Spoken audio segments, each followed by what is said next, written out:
The world of Iraq has been destroyed once before. When the celestial comet known as Palor's Light was shattered, its remnants fell to the world below and caused utter devastation. 46 years later, and the world has begun to recover, but a terrible threat is on the horizon. Hey, I'm Cam Buckland, a human cleric.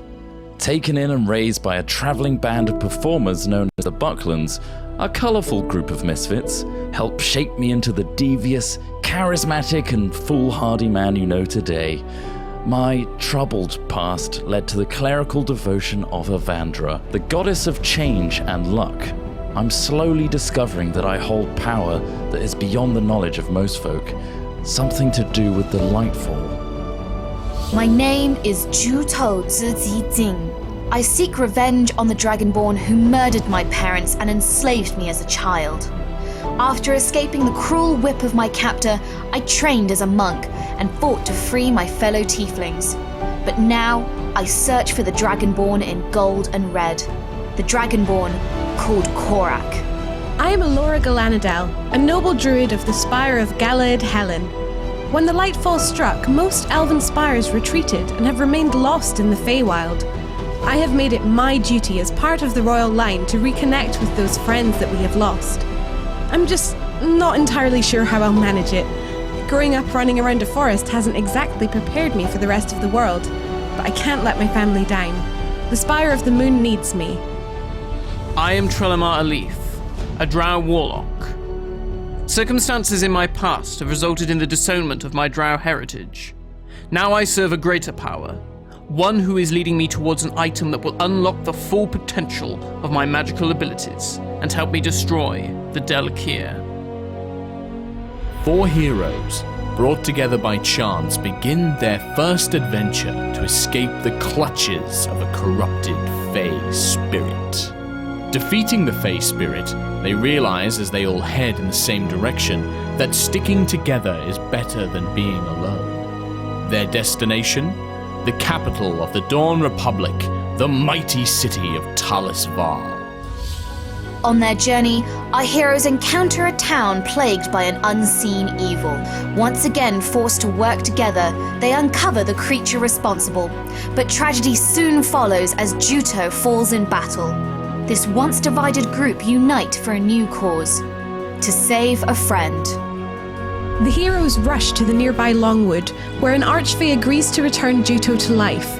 But in exchange, they must stop a nearby spirit that has corrupted a tribe of orcs. They agree, and with the help of the Elven Spire of Autumn, thanks to Alora's nobility, they successfully defeat the hunter spirit. Returning to the Archfey, and each of them offering a great personal sacrifice, Juto is restored to life.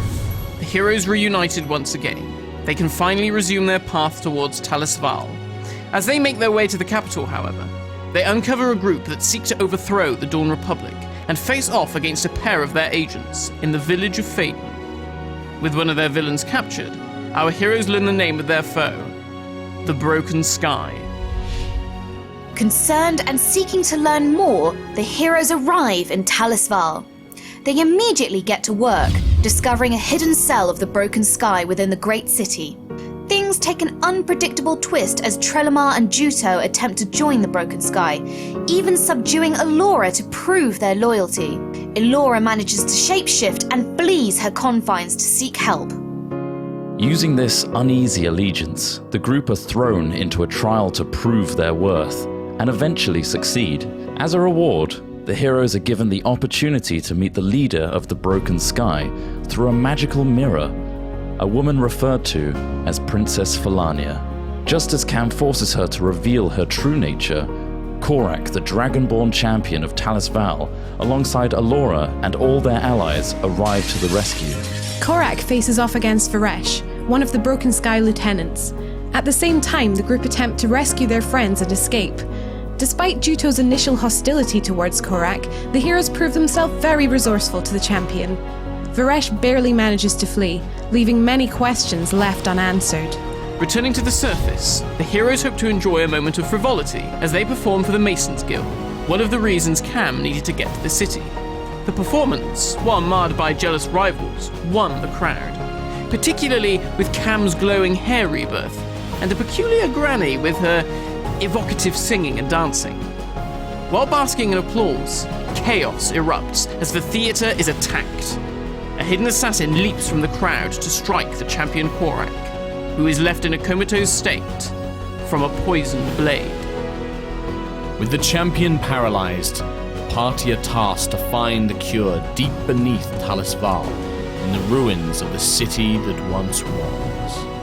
And that is our tale so far. Our heroes now set off on new adventures, but the threat of the broken sky still looms over the Dawn Republic.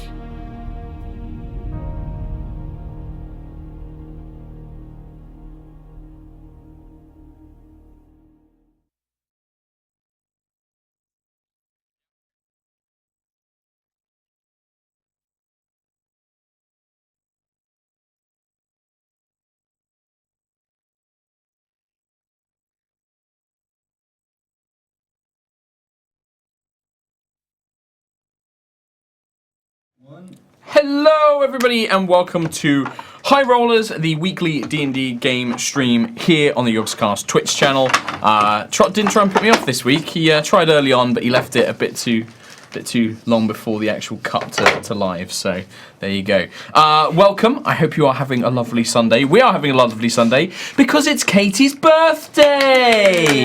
Congratulations. So, congratulations, you have successfully lasted another year. You did it. There is lots of snacks that people have brought. so There is many cake snacks. that Kim and Kat made, and there If you want to see how, there is a Check video out on my channel Kim's now. vlog. It will be the cake that ends my life. This is it. I reached So 26 This is it and right now here. I'm going to It's die. very rich. So rich is an understatement. Kat outdid herself with it. And You Kim. you've told me that you just ate the ingredients, so... Well, did. why Until I don't you watched tune it. into I my was- I was vlog there. and I see? Stop because I'm plugging. here. Anyway, But honestly, go watch it now. It's a really good video. Better than this. anyway, I am Mark Sherlock Humes, your Dungeon Master as always, and I'm joined by birthday girl Katie. Hello. I'm joined by Matt. Hello. I'm joined by Kim, What? the cake eater, and I'm joined by Chris Trott. There we go. There is also gifts, not just for Katie, but for everyone. So the first ones is, so you will have some large boxes that were sent in They are by quite large. Ashley T. And they've sent in a letter. I won't read the whole thing, but basically, there's lots of very kind words about getting into D&D, how we got them playing, and that Kim is the favourite Yogscast member, but D&D character is a nature-loving druid, so go Team Alora. So, Yay! so thank you very much, Ashley T, for those. And then I also have more things.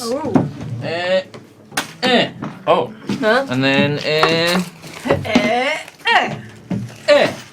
so these are from Marchawitch. They are bookmarks with like dangly charms. It's got a moon! And they each have like a lovely little message as well. oh, cool. Yeah, so it's like a little, you hook it into the book and it's got like a little hooked end. wow. And then you dangle the charms over the side.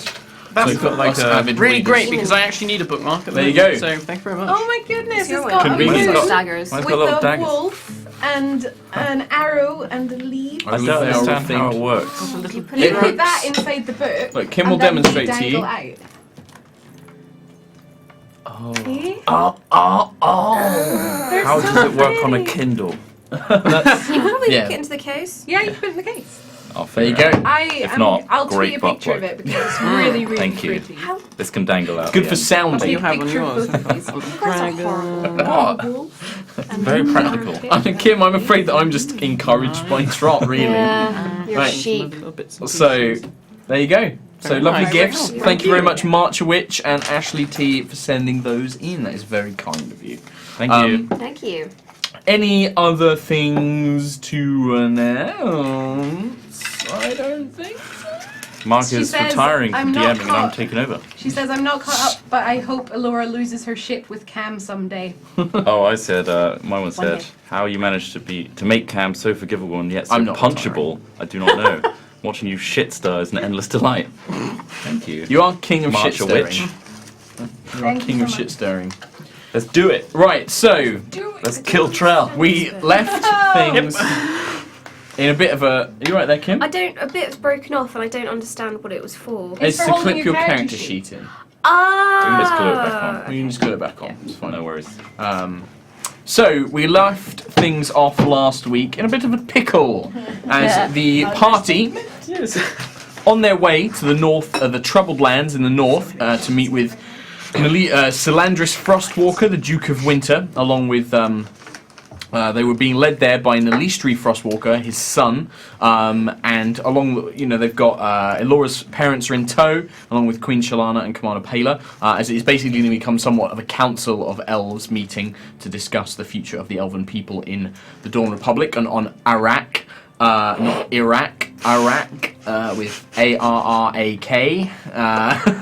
And so you guys were on your way there, and you've encountered a few difficulties along the way. You've encountered more of the Burning King's men. You've encountered the signs of what this bandit is doing to the countryside, effectively. You've encountered a few towns, and you learned that a number of townsfolk had been captured and taken to a place called Melody. After a bit of discussion, you found out from the Listri this is where he was going to try and sneak off to rescue some men that he'd hired, some soldiers, I should say, that he'd hired. And you managed to prize that out of him. And as a group, you decided to head there and help. When you arrived, you found that it was a walled, kind of wooden town, a small town, and that there were various hobgoblins basically occupying the city and keeping these people as captives. You attempted a plan. Fail. Plan is a very loose term I use there. I had some great plans. You had some great plans, that's true. Things quickly, however, went out of your control as one of the guards on a watchtower spotted Nalistri. You attempted to subdue them quickly, but you didn't manage to subdue them quick enough, which they managed to get some word out. A small force of hobgoblins and some ogres arrived. You've dealt battle with them, taking a few wounds in the process, especially Juto. But you managed to fight on, and after you dispatched that group, you snuck your way into the rest of the town. However, you were alerted to the presence of a hobgoblin leader on a manticore flying above. You set up an ambush to try and rescue the captives that you could. However, once again, your plans did not go completely as hoped, as the full shards that are present within the town negated some magic. Specifically, when Trelemar attempted to lure the manticore away atop the magical griffin that Elora had loaned him. Riding it too close to the shard's zones, where its magic was effectively cancelled out, or at least diminished to the point where it could no longer function. Which left Trelemar plummeting through a building, taking considerable damage, and the manticore and the hobgoblin on his case. And we begin in the midst of combat. I still have all of your initiatives here. Oh my god. We resume at the... Oh, I would have done if I'd actually fucking written them down rather than just writing your names. Luckily, I have the old one here, so I can do this very quickly. Instantly, everyone's been asking if you can spell Nalistri. N-A-L-I-S-T-R-I. Nalistri. Yeah. Got it right. Because lots of people are going mad on all the Tumblr. I kind of like that. No, I kind of like that. I like torturing them by not telling people how stuff is spelled. It's fun. It's like me using a pickaxe on dirt. Yeah, exactly. Ultimate troll. We actually are going to start at the top of a fresh round with Cameroon Buckland, who's got his mouth full of Doritos. He's eyeing up my cake. I am. It's just eyeing up that cake. So, Cam, you were currently tucked between an alleyway between two kind of dilapidated townhouses. Nalistri has just taken a fatal blow to the chest from a spear and collapsed next to you. There is a giant purple snake that looks like an Ekans curled up. There is also a dryad, a beautiful lady made of tree and wood and bark, which was summoned by Laura. And there are several soldiers who had been freed from captivity, or they've managed to pick up weapons. They're not quite freed yet, but they're also trying to help fight back. They face off against 4 hobgoblins, 2 of which are injured, and a captain whose armor is currently burning him alive after Elora cast a heat metal spell on him. Can you just check one thing for me? Is Conjure Animals a concentration spell? I looked at it and I don't think it is. That's fine. Well, I don't know if it is. How would I know if it was? It should have a C on the cards. It will have a C in a red circle somewhere. There's a C and a diamond next Where? to... Yep. Oh, it is. It is. I didn't know where the sea was. So unfortunately, when you cast the heat metal, which you cast second, the dryad whoosh, vanishes from sight. Making Cam very unhappy. Yeah. And you have this in front of you. The group, the hobgoblins and the captives, are currently fighting in front of an old stone temple to Palor, which is where they were trying to retreat walled. to. Which has been walled by Nalistree's magic. However, as Nalistri crumbles to the ground, unconscious, whoosh, the ice all evaporates. I'm going to run up to Nalistri, Nalistri, and cast Spare the Dying. Okay, you cast Spare the Dying. He stabilizes. On his face. You pour forth healing magics into his body. The bleeding stops, but he's obviously still injured. You can see his breathing resumes, but he is still unconscious at this time. Bonus action, I'm going to cast Spiritual Weapon. Your spiritual weapon was already up. Already up, in which case I'll use my bonus action to Attack with it. attack with it. The hobgoblin captain, who was kind of commanding the 8 hobgoblins you were originally facing, which is now down to about half their number, he is cooking from the inside of his armor. You can see him trying to cut his way out of it. But there are 2 uninjured hobgoblins, and then 2 are injured, and they're all fighting amongst the prisoners. So there's only 4 regular hobgoblins Yes. left. 4, yeah. 4 in the captain. Is that all that's the Of one this, you've what got? you're facing, yes. And that all the goblins are engaged with the prisoner soldiers. No, sorry. Most of them are. There are still 2 facing you, and currently in in which case I will attack one of those. Okay. 13 plus 6. That is going to hit. The old Monster Manual. 1d8 plus my spellcasting ability modifier. Oh, Christ. Off to a good start. It's got to be better than last week. Jesus Christ. Well, let's not speak too 8 soon. 8 points of damage. of radiant. Would you damage. like to strike one who is already injured or one that is uninjured? Already injured. Already injured. So the glowing dagger, I think there is this giant sword you conjure, glowing two-handed sword, cuts through the hobgoblin, the radiant energy burning his flesh as it passes through him, and you can see him kind of clutching at his heart, and then he stumbles to the ground dead. Burn, baby, burn. As the radiant sword burns through his chest, extinguishing his life. I also shout, "Where the fuck is Trell?" Yep, you shout, "Where the fuck is Trell?" Elora, I'm a snake. you are currently a giant Ekans. So on my turn, he takes 2d8 burning damage on He his does. metal armor, which is 4 damage. Ooh, big numbers. 4 damage. Little helps. As he just screams and howls in agony. So is there only one more in front of us? Fighting you guys, yes. An uninjured creature. I am going to constrict. Okay, so you wrap your snake-like body around it, the hobgoblin panicking desperately. Cocked, it didn't. That's a natural 1, so that doesn't fucking work. Birthday luck! You attempt to kind of I hate encircle life. him, but he fends you off with his sword, kind of pushing you away, using the tower shield connected to his I arm to shove you Move, back. make sure I move in front of, block Nalistri from. Yeah, you'd already done that previously anyway, so you're kind of in his way. They're not going to easily be able to strike Nalistri, so... Okay, good. After Elora, it is... the captain finally manages to basically cut the rest of his armour off, and as it tumbles to the ground, like the breastplate that you had started burning, clatters to the ground as he looks around, desperately injured, and basically flees inside the temple, running inside. Wouldn't he have to disengage from me? Yeah, he's right next You were fighting the other ones, But he I was believe. next to me. Not quite within 5 feet of you. You have to be within 5 feet. He was in front of the temple, but you had 2 hobgoblins in front of him that you were engaged with. I do know this stuff down. What about the prisoners? 'Cause surely he has Yeah, to go through the they're prisoners. helping you engage, but they're also manacled and stuff. They're not, He can get in his way, super. though. Huh? He can get in his way though. Not the ones who aren't there. Again, not next to him. Okay. You're just gonna have to trust me. Just checking. I'm the DM. I'm just checking Prisoners your... themselves would have to disengage with their people they're fighting, and then Yeah, thus it would be everyone's a engaged cacophony of with shit. So, I'm just checking your theatre of the mind. yeah, my theatre of the mind is fine. Don't you worry about my theatre of the mind. Juta, it's your go anyway. Intermission. It's your go anyway. What would you like to do? So you currently have 2, one who is injured that you burnt with your burning hands. Oh, yeah. One who is uninjured. One of the uninjured one is technically being grappled by one of the one of the Dupers. soldiers. One of the other soldiers has picked up his spear, but the injured one is still fighting and is trying to fend you off at this point. I will go for the. I'll go for the injured one, please. Okay, so Guandao. Yes. 18. 18 is just enough to hit. It gets past the tower shield, slipping past his defences. 6, 7, 8, 9, 10, 11. The Guandao pierces through his chest. Basically, too much blood just gushes forth. He clutches to his stomach and then collapses to the ground, no longer a threat and dying. Sweet. Can I go for the one that is manacled? Being grappled? grappled? Yep, you can. You have advantage against him because he's being grappled. He's restrained.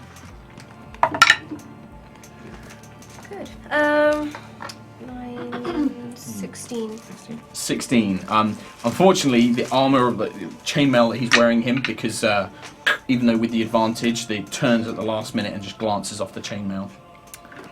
Can I go for a punch? Yep. So you're going to use your bonus action to punch. You still got have advantage. Yeah. He's grappled. He's restrained currently. Natural 20. Fuck. Natural 20. She has a natural 1 and a natural 20. So roll the damage, but double the dice. Okay, so Whichever dice used for an unarmed strike. D6. Yeah, it's not crown red. So what was it? So you double. So you roll a d6, double what you roll on the dice. 2. So you get. No, so is that 2 is the double. 2 is the double. Two is the Okay, double. and then you add your normal modifier. 4. 6. 6. No, yeah, 6. 6. Yeah. You punch him in the throat, and he desperately chokes down air. As whatever you've done, just probably fractured part of his windpipe or something like that. Sweet, that sounds He's like like something coughing I'd up do. blood, but he's still alive. But yeah, a severely deadly, matter, that's- a blow that was that's almost horrible. deadly, but not quite. What? Would you like? So you could technically try and move away. He can't attack opportunity you because he's currently grappled. So you can move still. It looks like the rest of the prisoners are just going to pound on this guy. He's currently Can grappled I and go defenseless. after the captain? So you run inside the temple, yeah? Yep. As you run in, give me a quick perception check. 7. 7. You're glancing around, you don't immediately see him. The temple itself, there are large stone columns that rise through a kind of central area, broken wooden pews that probably would have once, been quite beautiful and engraved and carved, have now dilapidated, overgrown with various ivy and bush and stuff like that. But looking around, you can't instantly find this hobgoblin captain. You know he's in here somewhere, but you can't see him. After Juto, Cholamar. The last thing you remember seeing was you had turned round and with magics managed to drain the life out of this warlord who's chasing you, this hobgoblin riding the manticore. You can see him wearing beautiful plated armor, all different colours, almost like a samurai armor in a way, like different riveted plates, beautiful kind of like engraved symbols on the chest. As he's like and he cracks his reins on the manticore that now dive towards closer and closer to the griffin. He pulls a javelin from the back of his kind of like a shoulder quivery thing on his back and hurls another javelin at you. Oh. Did I? What was that? I thought Trell went before him. No. Darn. He did because Troll goes pretty much at the end of the round, and then it comes round. This is going to be a 19 to hit. Yes! So it's not a lot of damage. 6 points of damage as this javelin. What does that leave you on? 5! 5. The javelin rips through your side. The manticore can also attack. Manticore can also attack. You might just get distracted. And in fact, it is the Manticore's go before Trell. I know. He's Trell is distracted, after right? the Manticore. He's distracted though, right? He's just looking Why would he around. be distracted? What by? He's thinking about his shopping list. Nope. Thinking about his family at home. I'm afraid that is not the case. Did I leave the oven on? The Manticore, He left the however, oven on. the Manticore does not attack Trell. The Manticore dives down with the rest of its speed. It moves up to the Griffin and attempts to grab the Griffin. Did that not dismiss? No, No, it's not. Trelamar It's- got it's out of went full for it shot back, range. Got it Yeah. back. So that's going to be. Gryffindor. Let me just check the strength on a Griffin. It's probably 2. It's definitely stronger than that. It's pretty strong. Come on, Bronze Griffin. The griffin turns into its final form, rips the manticore's throat out. Diamond Hooray! The life is saved. Omega Griffin. You wish that was the case. That's not the case. Let us have our moment. It is currently a tie. The griffin is actually stronger than the manticore. The two wrestle in the air as the manticore is desperately trying to use its claws and tail to grab onto the griffin and bear it to the ground. At this point, you're kind of on its back and you're trying to fend off this manticore's body as it's trying to wrap its claws around. But the griffin, with its, the bronze almost like, it moves as a normal creature, so its muscles still, strain and stretch, but it's this metallic sheen and it's desperately trying to fend it off as the battle between them ensues. Trelleborn, it is your go. Right. Possibly. Can I send Granamir off? Yes, to you can. Get help. So you basically sending your mentally command. That's a free action. It doesn't cost you anything to really do. Cool. You basically say, Granamir, go get help, please, or something to that effect. Yep. Okay. Yep. Do you tell him who to find specifically? Any of them. Okay. Right. He flies off. Snake, please not me. So on the griffin, this manticore is attacking the griffin. Yeah, kind of in the midair, like you're kind of almost like aerial battle style. You're kind of flying next to each other, but the manticore kind of like dives in, tries to wrap its claws around. The griffin fends it off, and you're kind of at this uneasy, equal dogfight. Can I leap onto the manticore? You can. Yep. Would you like to try? It's a trail thing. Come on. Yeah, go on. I'm gonna do it. So you're going to give me an athletics check, please. Bye! Athletics, did you say? Athletics, wash please, my or acrobatics. Either or, I will say. Let's go with acrobatics. Okay. 18. 18. You time it right. You don't necessarily jump as much, knowing that your physical strength, you're not a very athletic person. Instead, you rely on your natural elven balance, and you wait for the manticore to be just within range as it goes in for another lunge at the griffin, and you almost lightly just step over onto it, kind of, balancing yourself as you land on top of the griffin. The Hobgoblin Warlord, however, is right in front of you as you basically get onto behind him. Hi as there. there's nowhere really else. The griffin, the manticore itself, isn't large enough that you're basically right next to him. He kind of turns around at you, a confused look on his face as you utterly surprise him. That I'd say that'd be your movement, all of your movement to do that. Blast him. Okay, he is right next to you. I know, So but range attack, you have disadvantage, unfortunately, as you try and bring your magical energies to bear. no, let's go for it. Come Okay. on. We do not speak for Matt. I love it. I love it. This is what a good player should do. Fucking just balls. I'm going to jump on that man's Trell ball. This is what Troll would do. This is what This- Troll you know. would do. Try and kick him off. Yeah, just be like, fucking Okay. take this, you bastard. Right, disadvantage to the lowest roll, please. God. Alright, so that was That was not good. 12. 12 is not enough. You go to blast one, but he catches your arm, sends the blast flying off into the sky. Where it hits a pigeon. Ooh,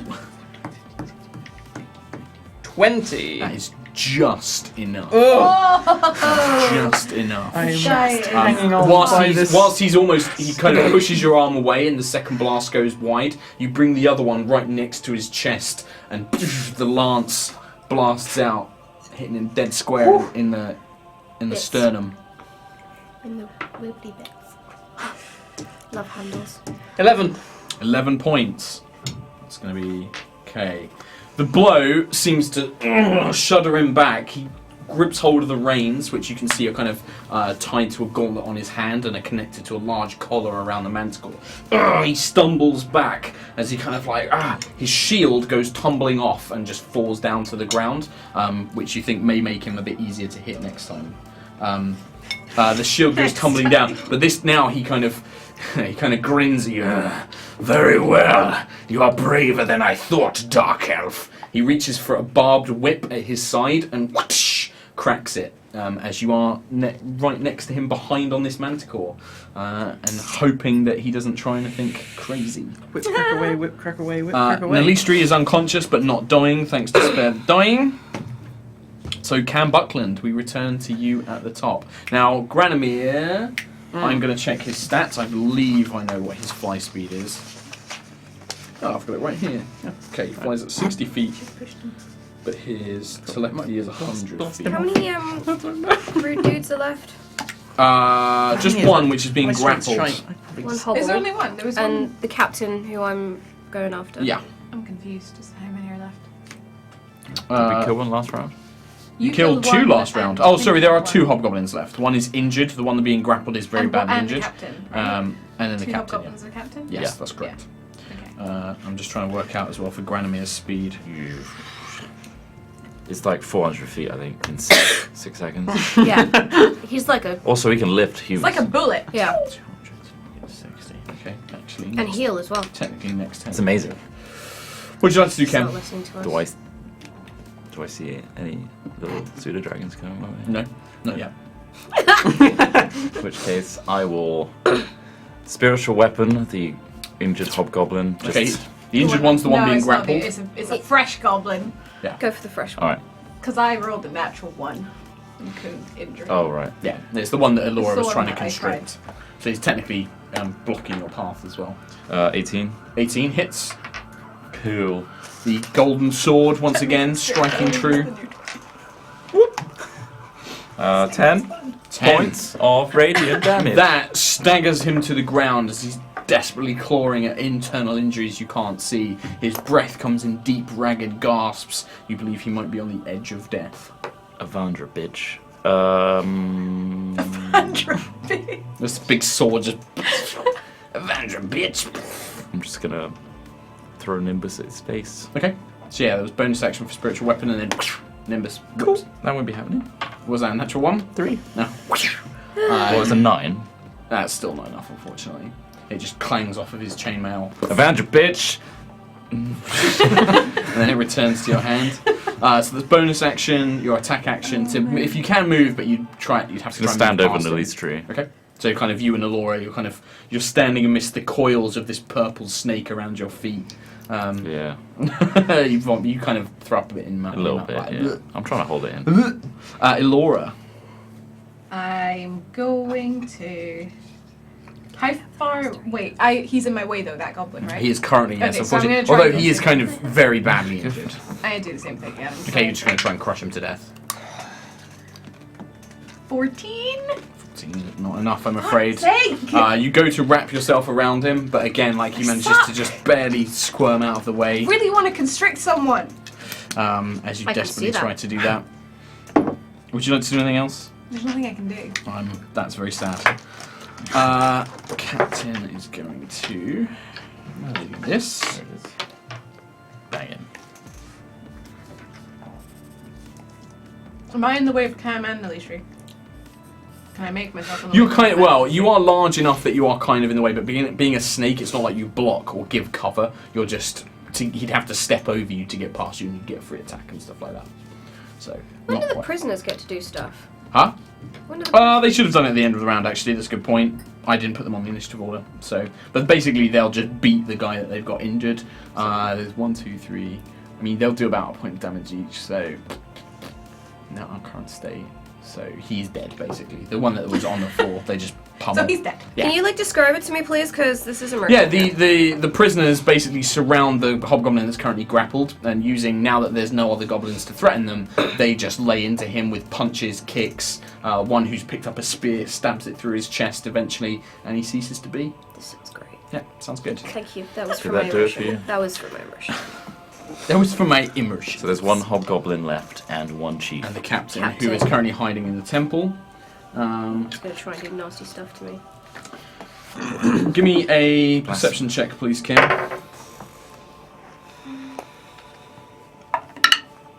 17. You move slowly throughout the temple, looking around you, trying to find word of this hobgoblin. And then you just hear the snap of wood. You whip your head round just in time to see him bearing at you with a great sword in his hands, a two-handed sword, as he charges forward. He doesn't have advantage against you. You're not surprised against him, but 2 blows come swinging in. That's a 9 on the first one, which you parry with a guandao. Hells to the moon. And the second one is a 15. I am 15 AC, That's so a hit. Right. No. Am I being dumb? I'm being really slow today. It's got to beat it. Does it? No, it doesn't. No, it doesn't. It's got to equal it. Yeah. No, it's got to beat it. No. It's got to equal it. Thank you, Katie. Because I don't know. I'm feeling weird You know today. that everyone's just going to tweet you. Yeah, going, exactly. "Nah, nah, nah." Yeah. So the greatsword try. connects with you. I can delete Twitter. It's fine. Oh. The dice didn't like that little lie, I'm afraid, Kim. So that's going to be Kim. 11 points of damage as this greatsword Thanks, Trot. cuts down. You block the first one, but the second one connects. Hold on, I need to get my calculator. And I need to get my it calculator. won't recognize my thumbprint. It's 3 plus 2. It's 11. 11 points.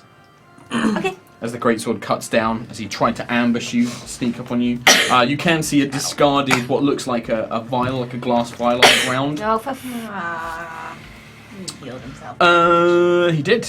But it is now your go, Juto. Johto. Juto. Duo, it's you go, mate. Oh God! Don't encourage it. I don't. I've eaten too much sugar in the last. Yeah. I'm taking that cake. That's the table. This is the hyperactive table because Trot had a coffee that he's like buzzing from. Kim's like sugar and high. We got a lot of chocolate and crisps over here, but just Kinky, too do a concerned flurry. about That's what I say, the Trot's gonna imminent pass death out. is just Imminent death. Imminent death. a is cloud of pretty- maroon. So you're on 5 just around HP on the back of this manticle with the guy that's trying to kill you. I love and it's it. his turn next. It's his turn next. I love it. Let's start smashing some Try. dudes in. So it's Do the Captain- unexpected. he is currently armless, so his AC is lower. Sorry. On your birthday as well. 15 Oh. hits. It would have. You strike him across the chest where his armor would have protected him, but he doesn't bring the greatsword to defend himself in time. 7 7 points of damage. plus poison. Oh. 8, 9, 10, 11, 12 in total. The green poison, the energy that surrounds the tip of your Guandao, the enchantment that you had placed upon it, as it cuts through his flesh, the green spreads like a virus, covering through his veins as his body just begins to turn grey and wilt as he collapses to the ground dead. Ooh, snap! Didn't heal himself that much. Is the full shot still having an effect on Yes. Yes. On things like the enchantments, it doesn't seem to have a major effect. It seems to be magic that's conjured. I don't know why I bring it up every time when it could be a negative to us, so... It's good. That's being a good player. Talking. It's not us, but it's not... I'm not against you, you're not against me. But all the tweets say that you're trying to kill us. Yeah, well, they're wrong. They're wrong. You tweeted me. I said, "Can Trell not die?" And you said, "Ha ha ha ha, no." Well, no, I said in the You said, "Ha ha ha ha, no." in the implication that it's not up to me. It's up to him Ha ha ha ha, and no. the dice. Yes, the dice. It's the dice that decide. Charles doing a great job all on his own. Yeah. Yeah. So the captain is dead at your feet. Can I look around the temple and see what else there is? Yeah, so you take a look around. You can see it probably would have once been quite beautiful. Stained glass window, like a circular window at the back, shines light down, but it's now been kind of overgrown with patches of ivy and overgrowth. So the light that comes through is dimmed and filtered and cast all over the place. It's fallen into ruin, but it does seem more stable than most of the other buildings you've seen, probably because of the stonework. You can see a sun symbol engraved into a white stone in the very kind of like main chamber floor, with a small altar at the back. It looks like what would have once been a pedestal where somebody perhaps would have given a sermon, and the rest, that's pretty much what you can see currently from where you Prisoners or anything? are. No, not in here. Can I look at the rifle through his pockets? Yeah, you rifle through his pockets, you find... Are we still in initiative? One Yep. scroll of Revivify. You find 13 gold, Jackpot. a few trinkets, a couple of dice that seem to be carved from bone, and that's about it. Boom, dice. Thanks. I don't think I can do anything else. Can I go back outside? Yeah, you can pretty much walk back outside. Okay. What was that dice throw for? That's it. You don't get to know those Fake things. throws. Fake. Sometimes I just roll dice, just to wind you up. I would like to go back outside, please. You make your way back outside, and you see the ensuing chaos. After Juto, The hobgoblin in the back of the manticore turns around. You are quite the brave one. However, it is misguided.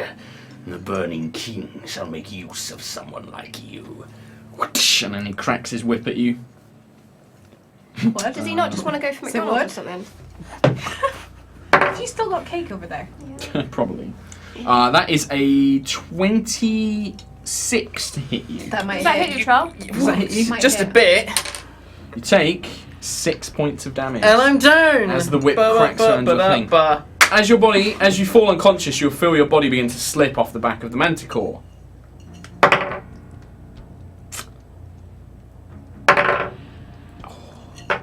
Okay.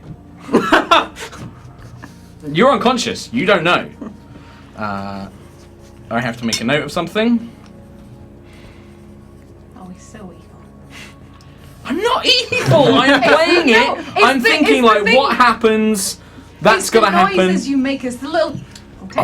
Okay. Well, yeah, because I'm also surprised at what I roll sometimes. What dice are you rolling today, Mark? Is it player killer? Well, that's the only one I've got now. I've locked the other one up because we think it might be fucking weighted. So It is. There's a bubble. there's in a it. bubble, There's so a that's why bubble I'm using the fair dice. called the player killer. Yeah, Isn't well, this that's what just you the name. wanted on your birthday was for Troll to be exactly. dead? You were like, I hate Troll, can we kill him? Yeah. Happy birthday. Laura's gonna be traumatized by Trauma. birthdays forevermore. Yeah. I do need you to make Oh, me a Christ. death saving throw, though, I'm afraid. Natural 20, Already? please. Oh yeah, it's his Let's turn. go. Shit. That's a 2. 2. At least it wasn't a 1. Mark, Fuck. you've failed one saving throw, please. And then we go to... At least she's unconscious, but that's fine. It goes back to Cam Buckland. Do I see Granomir? So, yes. At the end of the round, you don't see Granomir. What you see is you get a flash of an image in your mind, and you basically see Trelemar, hurt. You basically see him bleeding. You see him on the manticore, fighting this hobgoblin. You just get this kind of visual image, and Oh, just shit. and help. You just get help. The word help. Basically, I'm gonna shout to Laura, say, stay with Millie Street, Trelamar's down. I'm gonna run. You Dash. start running your way back, right? Yeah. And you're gonna you'll spend your turns dashing. And where are you I'll- heading? You know, the image you saw was at the front gates, where Yeah, where I'll you head were towards trying the front to- gates. Okay. So that's going to take you, and you're going to, if you dash at return, that will take you. 200, 120, Oh, I'm gonna Raven form. You've used it. Have I? You used Yeah, it. Yeah, you you used used it to now. get up to Yeah. the tower. Is that DOS loot? No, you Oh, raided I got it. Dawson I after. saved you from plummeting to your doom. Yep. You dosser. So that is Cam Buckland's turn. You just run off. Elora, Can I please constrict the freaking goblin? You in front of can. me? Can I? Wait, we still have one? there's Yeah. one guy on Oh. 1 HP. Can I Please let me hit Can I him. retcon my movement? And dimension door. I didn't hit him again. No, because it's already Elora's go. Fine. But you can do it next turn. Fine. Have you got 4th level spell slots left? No, actually. Well, then you can't do it. Do you miss But him can I again? anyway? He's just Fuck everything about today. just really struggles. What do the prisoners do? Do they kill him?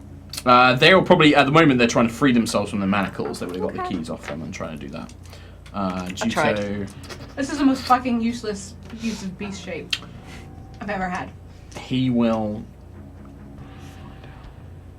They were 90 feet up. Trelemar needs to give me another death saving throw. Wait, don't I have a go? Yeah. Oh, you do, yeah. Technically. Yeah. You going to kill this one hobgoblin left? What are you going to do? Can I you not- magically get 200 feet in a single turn to help Drell? No, but I can see what Cam's doing. You see Cam run off, and you hear him. You'd probably hear him He say, shouted before. "Yeah." He said He shouted. he shouts Trell's down. I'm fine. I'm gonna run with Cam. Okay, so you run off basically. Mhm. Okay, you run quicker though. What's your speed? 45 foot. 45. So you go. If you dash, 90. you go 90. Okay. Okay, that's still gonna take you some time though. So yeah, sorry. Death saving throw from Trelemar. Natural 20. No. Ooh, well. That's Be stabilized! guys is right. I think he goes instantly to 1 HP, actually. No, is it 3? No, I think it's Somebody got a player's handbook. You pass it to me, please. I think he gets Oh my 2. God! No, he gets 2 saves on it. Natural 20. the best time to roll a natural Why I 20, want to Matt. check. Holy is shit. I can't. I know in 4th edition you went to 1 HP, I don't know. so if I it's just want to stabilized check or what it is. I'm pretty sure it's Because I know the natural 1 is 2 failures. I know that. Yeah, like Juto over here. Yeah. But damn though, that's Dying. not. Of all the times to roll a natural No, 20. if you roll a 20 on the d20, you regain 1 hit point. So you instantly. So, Trelemar, I'm alive. you fight back this urge. You know, you feel the power of your patron from the mask infusing you. You know that there are people out there who are going to come and help you, and you suck in a moment of air, and you feel these powerful claws wrapped around your body as you are currently being held by the manticore, which is descending to the ground level. That's what happened. That's all you like. You kind of. What are you doing? Is the next big question. You are approximately 30 feet off the ground. Yeah, I'm just gonna pretend to be dead. You're just going to play dead, Yeah. basically. Yep. They don't seem to notice. You just stay. Yeah. Please pretend good enough where this you- time. Anything else? Is he going towards the ground or lifting It looks. up? He's heading down. Like it looks like where? they're trying to be landed right outside the main front gate. Okay. You look behind you and you can see the front gate just behind you, basically. You and me, kiddo. So that's that go. Cam Buckland, you go another 60 feet. Yes. So you run 60. You're basically running through in between buildings, following the dirt paths, trying to find your way back to the front of the main Now entrance. 120 feet in. So you've got 120 feet. Laura, what would you like to do? Kill this hobgoblin? Try my fucking best. That was a 3, so that doesn't. Okay. Fuck everything about this. Fuck everything. At this can point, one of the guards with a spear has got himself free and just finishes this hobgoblin off, just like. Can "Blah." I But then also like looks at you like, oh my god, a giant snake. But knows that you were trying to help, so isn't attacking you. Can I? Is it possible for me to try and wrap around the leash tree and move with him? You move very slowly. You can do it, but you'd probably go like 10 feet per round. Can't you do what other snakes do and just like swallow him? Yes. That can only be good. I mean, those snakes on planet Earth too moved real fast. I don't know if you've seen that. This is a Mm. constrictor snake. They chased not that a... iguana. I know. I've seen the bit. It's a very epic bit. You should check it out. It's They're amazing. really fast. Yeah. But we're carrying a human. Oh, it's such a waste. And it's a big old snake. There's a big constrictor snake. Actually, Constrictor snakes aren't that fast. He's an elf. He's an elf. True. What do I do? It's such a waste. Heal, free prisoners. I don't need to heal. No, leash tree does. Yeah, but He's like dribbling on I himself. can't do that this turn. I can't do it this turn. Okay. I'll just try and drag him as far as I can take him just now. You just wrap around him. Okay, I don't want to drop this. It's the last one I have. They're just looking at you super curiously, these guards. Juto, you Last go thing I have. another 90, so that would take you 180. You are basically about 20 foot outside of the main front gate, and you can see this manticore is just about to land, but it's like literally at the end of the 6 seconds as you're running, you see it slowly descending. How do people look? How does? All you see is a body clutched in the manticore's grip, Does and it- then does this it look like hobgoblin Drow? on top. You can give me a perception check. See if you can recognise it. No. You just see it's a figure. That's all you can really see. It's about 30 feet away because he's 10 feet outside of the fort gates. Have they seen me? Or anything? That's the next big question. Actually, you were running, so you can't really stealth. Okay. So he's dead. He's seen me. So the manticore gets about 30 feet off the ground, and it looks like it gets to about within 15 foot of the ground, but then it begins turning around, and you can see the hobgoblin clocks eyes with you, and he's just like, "Argh." Hiya! He will. I've got to think about this. What would he do? Just go away. Yeah, maybe just go away. He's like, I found this. Do you want it? Here's your dead friend. Drop off, leave. He will hover in place. He'll all basically start pulling the manticore back up, and he yells out to you. He's just like, Not another step closer, tiefling, or I shall have my beast rip its claws across your friend's throat. And he just basically, he's got this whip in his hand and he's holding the reins, and it's a bit of a stalemate currently. Parlay? Trelamar doesn't. You are on Ignore 1 me. hit point. You see Ignore me. Juto about 30 feet away. You are currently playing dead. It's a bit easier to see her because you're kind of obscured by these massive claws, whereas she's just in the middle of the fucking street. But he What did would you just like to say do? your friends. Yeah. And you heard him say, "Stop tiefling," basically. You did hear him threaten the air, like if she steps closer, it's going to basically rake its claws over you. And in your current predicament, there wouldn't be anything from just having it go across Yeah. the throat. Monster. And 30 feet. 30 up? feet away, Juto is, yeah. How high up are we? 30 feet. You are 15 foot off the 15 ground. foot. That'd been worse. Survivable. One hit point. Can I continue to play dead? You can, yeah. Would you like to You can prepare those anything, two, or right? like ready, like if X happens, I'll do Y, or anything like that? Any cunning plan? Do you have a cunning plan, my lord? have a I've cunning got a cunning I have a cunning plan. plan. What is... Nope, I'm in a sticky situation than Sticky the Stick insect on a sticky bun, so... Excellent Blackadder reference. I will play dead and telepathically speak to Juto yes, you can. Yeah, and that's say, within range. I am dead. you hear Termar's voice in your head saying, "I For am all dead." intents and purposes, I am dead. That is what you hear. Yeah, okay. So. I have a lot of people telling me that, you know. So, Elora, you watch the rest of the prisoners. Basically, they pull keys off of the dead captain, and they basically start freeing themselves. And you can hear themselves beginning to muster. They're picking up weapons, picking up the tower shields, that sort of thing. And the last thing you really hear of them is, "I think I know where they took the others. They're in the tavern. Let's go get them," kind of thing. And you begin to see them mustering as a group, looking like they're about to go head off. Cam Buckland. You now pretty much get to the exact same spot Juto's in, because you went 120, 60 feet. Juto ahead of me. So basically, you would move 30 feet. That would make you 150 feet from where you were. So you're about 50 feet away from the front gates. You're about 60 feet away from Trell. You can see Juto's about 30 feet in front of you. In which case, if I see Juto looking up at the hippogriff thing, Yep. I will. It's Manticore. We're not in Harry Potter here. Hippogriffs are in those things. There are I will- hippogriffs in D&D. I will, in which case, not go down the middle of the path. I You're will like duck to the side, divert try and to the- hide. Yeah. Okay, give me a stealth. Try and get round the back. Okay. That is a 19. Okay. So you basically kind of duck. You kind of see that this is happening. You duck to the side and try and shimmy your way around. Because are you still trying to move your full dash, your full 30-foot dash? So now I'm 60 feet away from the hippo. So yeah, you're about. Manticore. So when you see them, that you're about 60 foot away from the Manticore and about 30 foot from Juto. I'm gonna invoke duplicity and not do my action. Okay, so you not just do my double so you try and move. hide, and then you invoke. You can't invoke the dupe. You already used Invoke your the dupe. invoke the dupe. Used your blessing of the trickster to invisible. I did, yeah. You're right. So you just staying where you are. Or do you want to do no, your I action? will then continue to dash. Okay. in this Because you're direction. going stealthy, you can't move at your full speed. Okay. So you're kind of you get about another 15 foot basically. So you're now 45. 45 from the Manticore and about 15 from Juto. 45.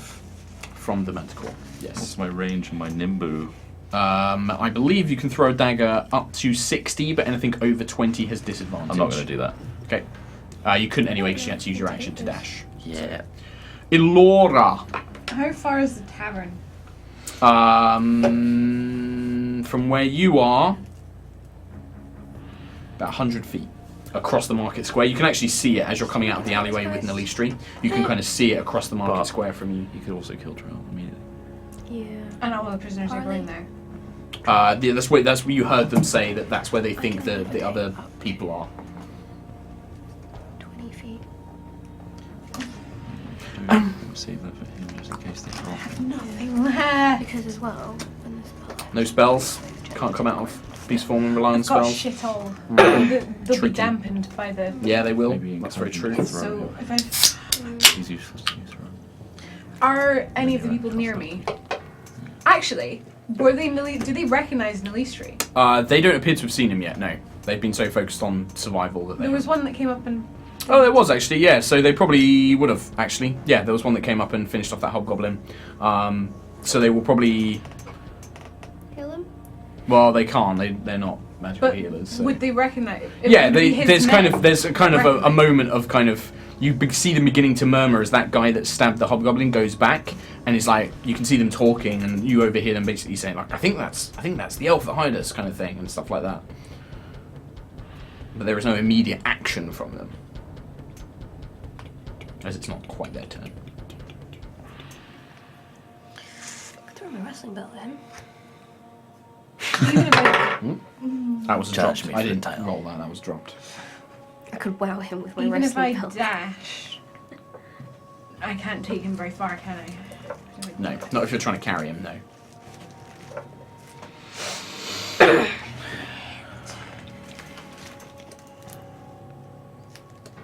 Gonna have to make a call. No, I've literally got shit all. Can I drag him towards the prisoners then? Yeah, you start dragging your way over there. This snake kind of dragging them towards the prisoners. As you draw closer, there's definitely more of a kind of like murmur. That is him. That's that Frostwalker fellow. And you can see a few of them are like, what's this snake? And they're like looking down. Is it some sort of beast of his or something? And they can see that you're obviously carrying Nalistri. Is he alive? And they can, you should just like uncoil yourself from him. One of the guards, an older looking fellow, greying beard, kind of balding head, checks him. He's like, he's alive. Looks like he's unconscious though. And they're like looking very curiously at the snake, unsure Can I go what to towards really the tavern? do. Yeah, you start making your way towards it. They like, know who he is, so I'm gonna go slithering. towards the tavern. Yeah, it looks like that there are a couple of them are now sort of. I like, just don't checking want to him as a responsibility right now. Okay, so that's what you do. Juto. So, how far am I from... You're about 30 feet away, 30 feet. but he is also 15 foot up in the He's air. 15 foot. Okay. I would like to parley with you. And what could you possibly offer? You've already ruined our plans here in Melody. At least I can offer this. And the manticore kind of like tightens its grip on Trelamar a little bit. I can offer this to my captain. But he is dead. What are you going to do with his body? There are many things the Burning King can do with such a vessel. I offer a trade. What is that? Me for the body. Noble trades, but what proof do I have that you will go with me? I will come peacefully if you release my friend's body now. Drop your arms, all of them. Drop your weapons and gear, and step towards me slowly. I will consider this. The Burning King does have a tiefling would please him greatly. I'll put down the Guandao. Do not believe that is all you carry. Drop your gear, your pack as well. I'll drop the pack. That'll basically be, but anything that you can visibly see. Crown Rend would probably be safe, but like the DOS loot, any other gear. Can I keep my potion? No, well, you could try and sneak it into like somewhere in your clothing. If you wanted to, like, as you're taking it off, you can try and like hide something on you. What about my wrestling belt? Afraid not. Oh. Burning King might like that though. Don't think you will. You're no fun. I'm no fun. Um. You want to try and do that? You want to try and hide a potion? Because that would be like sleight of Sleight of hand. hand. Yeah. Okay. Do you make a sleight of hand check? Tell me what we get. Natural 20. Natural 20. Technically I have to roll just in case I get one as well, but I don't. So, as you're taking off your pack and dropping everything to the ground, you manage to, one of your healing potions? Can I take 2? If there's With a natural 20, I said, yes, yeah. you can take 2. I have With 2 a natural regular 20. healing potions. Okay, so you managed to basically hide 2 of the healing potions in your sash around your waist, and just managed to, and then you kind of bring your arms up. He's like, Very well, step forward. Put him down gently. I will, once you are safely within reach. I'll start walking forward. okay. So as you get to about 5 feet away, he's like, that's far enough. And then he basically He lowers himself down. The claws release on Trelemar. Trelemar, you feel yourself basically being dropped. And he's like, now, raise your arms up. And then as you do, he hops off the manticore, strides over to you, and then basically wraps like rope around your hands unless you're going to try and stop him. Do I have any time? Because it's more than 6 seconds, all this. Yeah, this is kind of happening as it goes. What do you want to do? You and Trelemar, I'd say, can get in action as this is kind of taking a bit more time. I want to... Make it good. You gonna make it good? What do you want to do? I will... fucking run up. Okay, so you're going to move 30 feet. Yep. So you'll be 15 feet away. So you Yep. basically burst out from the side streets. I'm going to shout... Woo! Healing Word Trell. Bonus action. Okay. Roll So that. can I do that? Yep. You casting it at first level or? I'll do it at... third level. Okay, you got enough third levels left? Because I think you used a few, didn't you? I haven't done any of these. Okay. So you got all your slots left, yeah? Yeah. Okay. 5, 6... 8, plus my... Plus wisdom. 12. 12 hit points to Trell. And I'll shout to Shithead. Yep. You won't be taking anyone anywhere, bitch! Okay. Advantage's on your ass! I'm gonna Nimbus his face off. Okay. It's gonna miss. It's gonna miss. Yeah, but it sounds... Technically, you have advantage because he did not spot you when you came previously. So he is surprised as Cam comes running round the corner. 22. One hand, holy magic flies out. 22. Dagger strikes true, but roll damage. I don't want to do this bit. 4. 4. As he turns up in surprise, as he's reaching for Juto's arms, he looks over. One hand, the healing magic flows out and infuses Trelemar, who takes a deep breath, and then with the other, you hurl the clouded blade.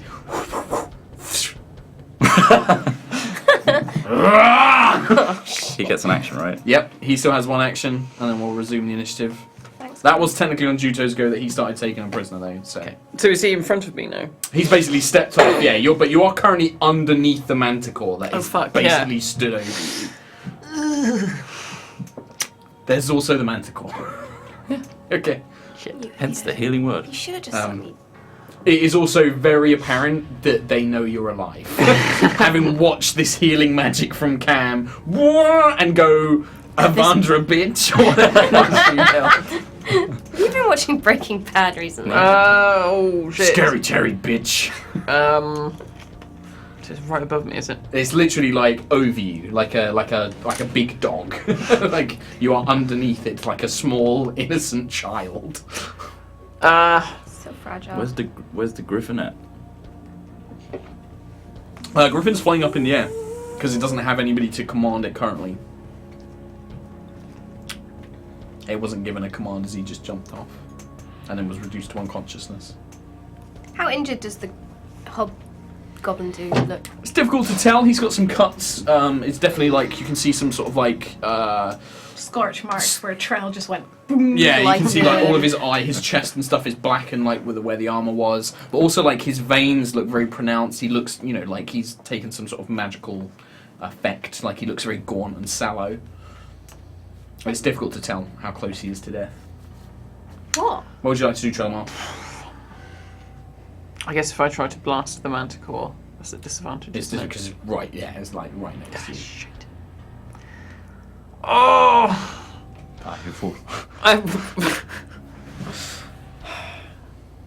would you like to do? Oh, I don't know. You gotta decide. Oh! Would you like to move? Would you like to blast? Spell? Do something?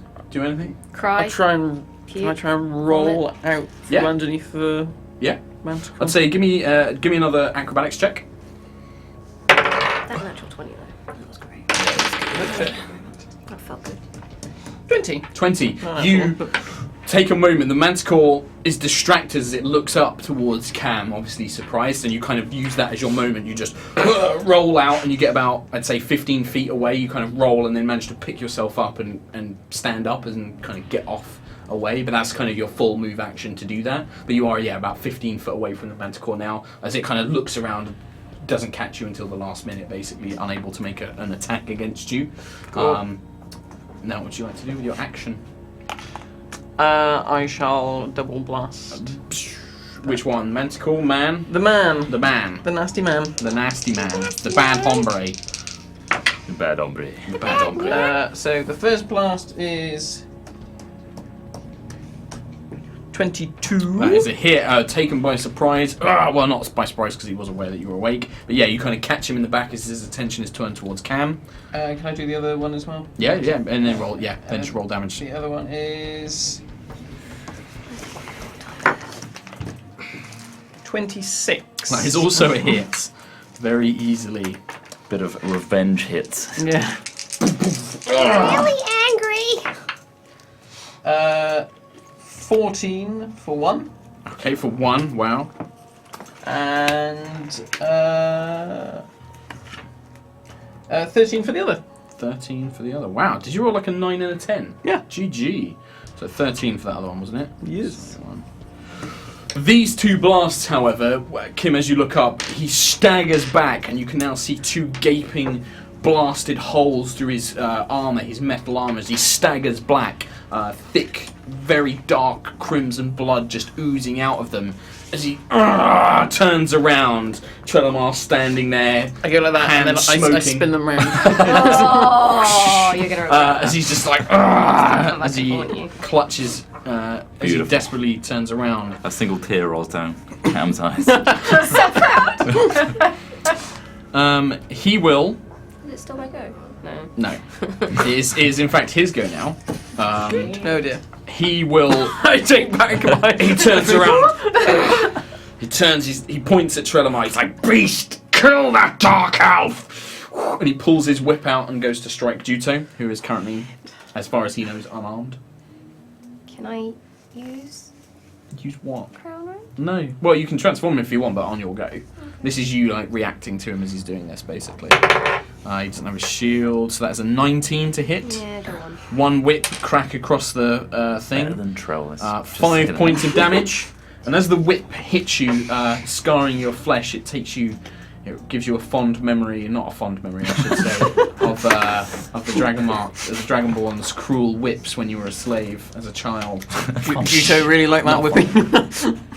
Don't you start. He then cracks his whip 2 more times against you. Oh shit. Natural 1 on one of them, so you managed to get underneath his arm. The second one is also a 19. Third one, I should say, is a 19. That's another 6 points as this whip. It's got a sharp barbed end which just cuts across your flesh, and then he basically stumbles back, not really able to do anything. He looks very injured at this point. Good, yes. Good. The Manticore will pounce towards Trelemar. One big, massive, fanged jaw desperately trying to bite you. That's a 17. Oh, just caught me. Just caught you. That's 6 points. As the fine. fangs sink into your shoulder, and then 2 claws come at you with furious speed.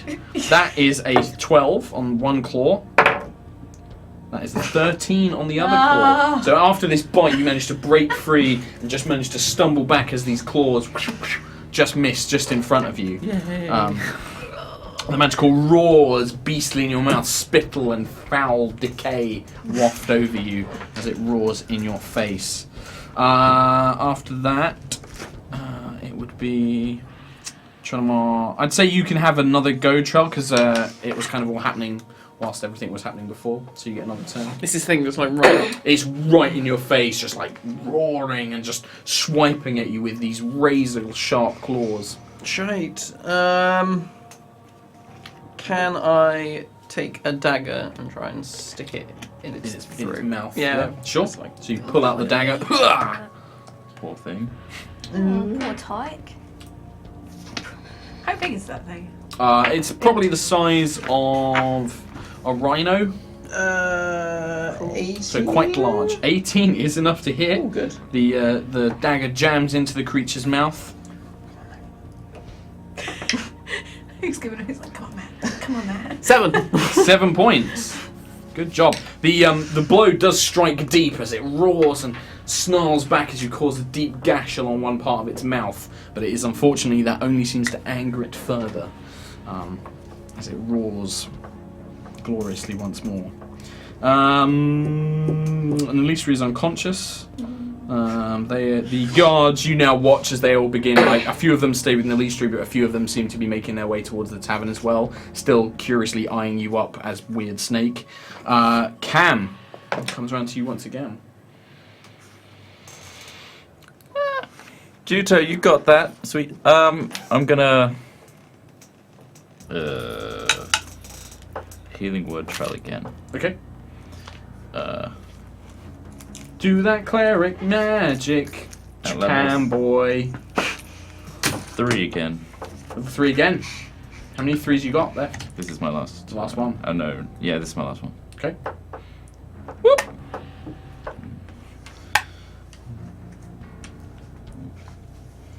Ten. Nice. 10 hit points. Back to Trelor. That's my a bonus bonus action. Yep. My action. I will Actions. nimbus the motherfucker. The hobgoblin. The rhino. The manticore. Flying rhino. The rhino Flying manticore rhino. flying rhino. 19 plus 6. That's hits. Damn. 7 points of piercing damage. I can do it too. 7 points. Nimbus thuds into its hide Fight me, bitch! as the But don't. Nimbus turns back into cloud and reforms in your hand. Very sweary today. It You are roars in very anger. sweaty. Elora. How far am I from the So how far is your speed as a snake? 30. As a snake? 30. You get another. So if you dashed. Yeah, so you slither your way across like the open market square. How far? So I'm not going to get there this turn. You're going to literally arrive at the front of Can the I tavern this see turn. is there guards outside? There were, but they seem to have gone. They're not there anymore. And as you slither up, you can see that there is a doorway which seems to lead into a large open building. But that's all you can Hear really anything? see. You can give me a perception check. 14. 14. It's probably enough that you can hear some very muffled sobbing coming from somewhere inside the building. Or like cries of like, help us please, help us, please. That kind of thing. I like to make the sounds very immersive. No, I'm so immersed right now. I know. I'm just immersed. So it's basically, yeah, you're going to have to dash to get to the front of it, basically. I'm just wondering if That sounds like I want to do something. It sounds like I want to maybe not do that, maybe do something else. That's if you want to, yes. You're about 60 feet away from the entrance. And you are about 150 feet away from where this action is currently happening. Some people stayed with Nalistri though. Yeah. You saw about 3 or 4 of the guards are heading towards. I just keep going on. Okay, so you're going to head towards the tavern. Okay. Juto.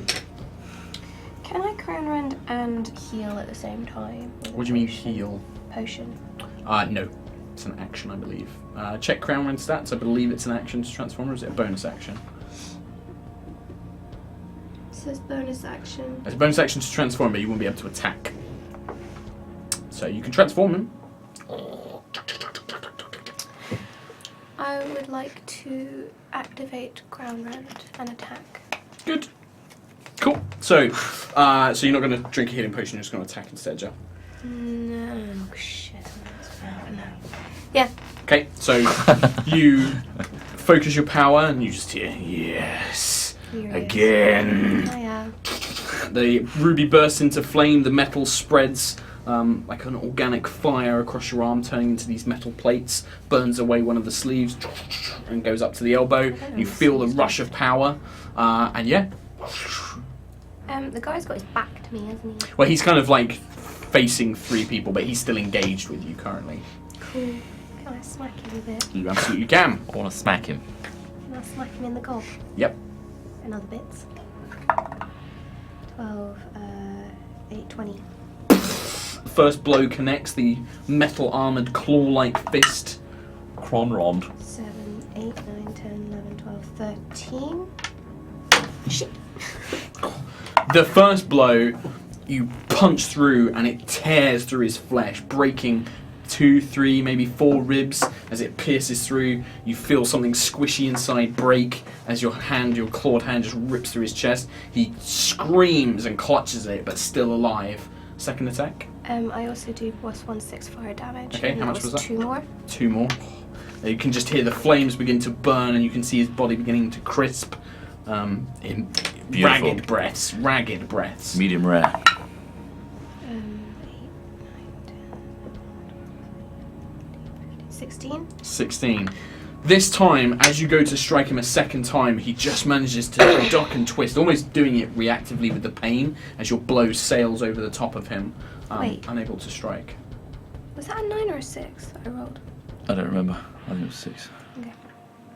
You could key point bonus action. Can I still do Oh no, that? sorry, actually just as a bonus action. Oh no, you can't choose your bonus Oh, action yet. ground You ground-rended. So the 2 blows, you can see him but just barely alive though, staggering, trying desperately to remain conscious. On his turn, he's too proud to surrender. Fuck, I could have done that actually. Shit. Could have done that to add to his AC. Never mind. He will basically just stagger, and with his last desperate attempts, he attempts to just literally wrap his hands around Juto's throat and just tries to grab onto him. I need you to make a acrobatics or athletics check, please. Juto. But surely I've got... Is it not AC or anything? Nope. Also, the whole, using my hit points to Mhm. reduce, it says maximum hit points. But do I actually lose those hit points? Whilst it is transformed, yes. So I take 7 points of damage to Crown Rend. And that won't, you can't heal that damage until the transformation ends. Yep. Okay. What was it? You just need to give me an acrobatics or an athletics check. 12, 13, 14, 15, 16. 16. He desperately turns and, weak from the blow, he attempts to wrap his hands around your neck, but you just hold him back with Crown Rend, and you just squeeze, and eventually the throat just... and you just hear something snap as his spine breaks, Damn. and he lies dead. Damn. The Manticore will I had a plan. try and bite Trelemar. 16. No. This time you managed to fend it off. Thinking you're safe quite far away though, it flicks its tail and 2 spines flying out towards you like arrows. I let out an uncontrollable scream. Like a female, like a... A really out of character scream, yeah. The first one is a 20 to hit you. Yeah. Second one is a 24 to hit you. So these 2 spines just go through your armour. So one's going to be 5, and then the other one is also going to be 5. So that's 10 points total. As these 2 spines just as they stick into your body. Trelemar, you currently have a dagger out. Thing in my face. Could I try and leap onto the thing? Oh Yeah. God, stop it. I'm gonna try and do that. Okay, you just give me another athletics or acrobatics check. Trell's feeling risky today. I love it. I'm all about it. I might just walk away. Just leave him to it. He's having a great time. 10? 10.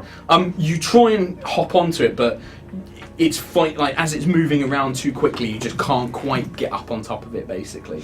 Every time you get near to it, it basically backs off or tries to almost go to bite you, and you have to defend yourself, so unfortunately not. That would be your movement, I would say. I'll just try and stab it in the face again. Sure.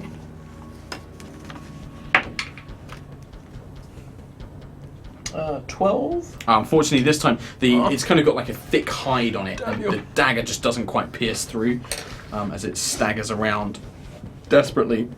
Cam Buckland, can you be the hero? Be a hero, Cam. I'm gonna cast Speak with Dead on the chief. Okay. Okay. Yep. Did not see that one coming. So you can't speak with dead. Ooh. Read the spell to us. You grant the semblance of life and intelligence to a corpse of your choice within range, allowing it to answer the questions you pose. The corpse must still have a mouth and can't be undead. The spell fails if the corpse was the target of this spell within the last 10 days, so it works. This works, yep. Hey! Got a question for you. How do I form a question where he can make the rhino wing stand down? He's dead. What can he do? A command. A command. What is your command to make the hippogriff stand What down? is your command to make the hippogriff stand down? Not hippogriff. Not hippogriff. Manticore. Manticore, stand down. There is no command. I am its master. I guide it as anyone would guide a beast. Tell me how you would command it to stand down.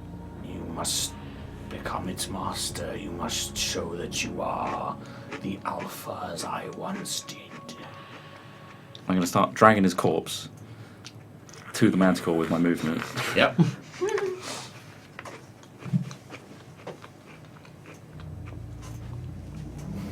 How do I make it stand down? You must control it like any other beast. It is, Can you make it stand down? You've already if I asked was that. alive, yes. You know you're dead. Fuck. I just stab him in the throat. Fuck. Does the manticore see any of this? Mentor is currently fighting. It seems to be in some sort of fury. And also, you're just hearing its mouth speak. You're just literally dragging the corpse around to its eyes. You're just Wait, like, what? Maybe it's Speak. like a dog. Maybe if I flick it on the nose, it'll be obedient. It has to have a mouth, so it Yeah, would speak. it was speaking, yeah. All right, But it was like speaking, like it wasn't like acting or moving. Oh, around. no, It was yeah, just yeah. like blah, blah, blah, blah, Yeah, blah. yeah. All right, that's my action, right? Yeah. Bonus action. I'm going to heal Trell. Okay. This- Why don't you tell me or something? Level 1, because he don't deserve anymore. Got no Wait, spells and left. Why are you rolling a d20? Oh, it just works, doesn't it? Yeah. Why not? You're losing your mind today, man. I thought Speak with Dead would be a good thing, but I mean, no, it was, You but didn't. I don't. Yeah, like it Um, told you. Like I don't know. You obviously expected Be something an very alpha. different. I thought I could command him to command it to stand down. He's dead. What can you do if he's dead? What can a man do? I mean, I get what you mean. You expected it to have some sort of verbal command of like you could say. Or just stop like it or could have something. said, stand down. Yeah. Yeah, but it didn't. I told you. 3 plus 7. Oh. Wait, no. Can't be right. Yeah, it is. Yeah, your wisdom is 4. 7. Nice. Thank you very much. 7 hit points. Elora, You got any more you hairs? stand at the entrance to this dilapidated tavern. It does look like it's survived the time better than a lot of the other buildings. Thick kind of stone columns on the inside, a thick stone chimney seem to keep up most of it. There are a few rotten roof like frames that look like they may buckle in. Looking inside, it doesn't appear to be that you can see anyone immediately apparent, but you do eventually just hear "Help us, please!" coming from a stairway which seems to lead downwards.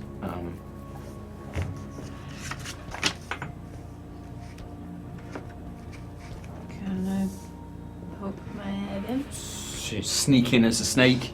You can hear the sounds of the soldiers kind of trying to run up behind you, and like they're going to probably arrive next turn. As you sneak down, you lower your head down the stairs, and you can see tied up in what would have probably once been an old wine cellar. There's about 8 or 9 looking civilians, looks like farmers and peasants in kind of like normal clothing. They've all been kind of bound together by ropes, and just kind of like their legs bound and just left in this wine cellar currently. Can I see anyone else in there? Like guards or Nope, anything? you don't see any guards or anything. Can I go up and bite the ropes connecting? Several of the citizens are immediately alarmed, and they're like, "Oh God, look at this beast! Get away!" And, like they're trying to desperately get away as they just see a giant snake. As you kind of slither up and you start, I want to be Snake's the least fangs- threatening snake possible. you are, and like they can't really get too far away because their legs are bound, but they do shuffle away. Snake fangs not the best at like biting through things, like more for injecting venoms. You're like desperately trying to chew through. There's nobody else in here though. Doesn't look like it, apart from these civilians. Okay.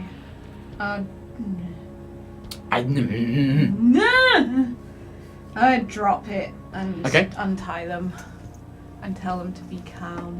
Do you take a moment, the snake form begins to emerge. There are a couple of cries and shrieks, but eventually you form back into your normal form, and everyone's like, and seems very aghast and taken by surprise. And you begin untying them. And like, thank you. Make your way upstairs. There are guards waiting. Yes, we will. They have weapons. Stay with them.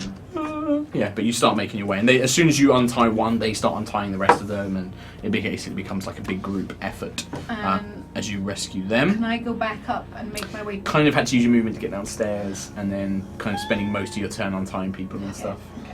So, Juto, Sorry, I'm not helping guys. the Manticore is roaring. One last thing before I start. Can I say to them, is there any more of you? No, this is it. They put us all down here. Okay, that's it. How injured does the Manticore look? It's difficult to tell. It's bleeding from a few wounds, Trelamar's blasts, and the dagger mark across its face. Is it like a regular beast or is it a magical beast? You can give me a nature check to find out.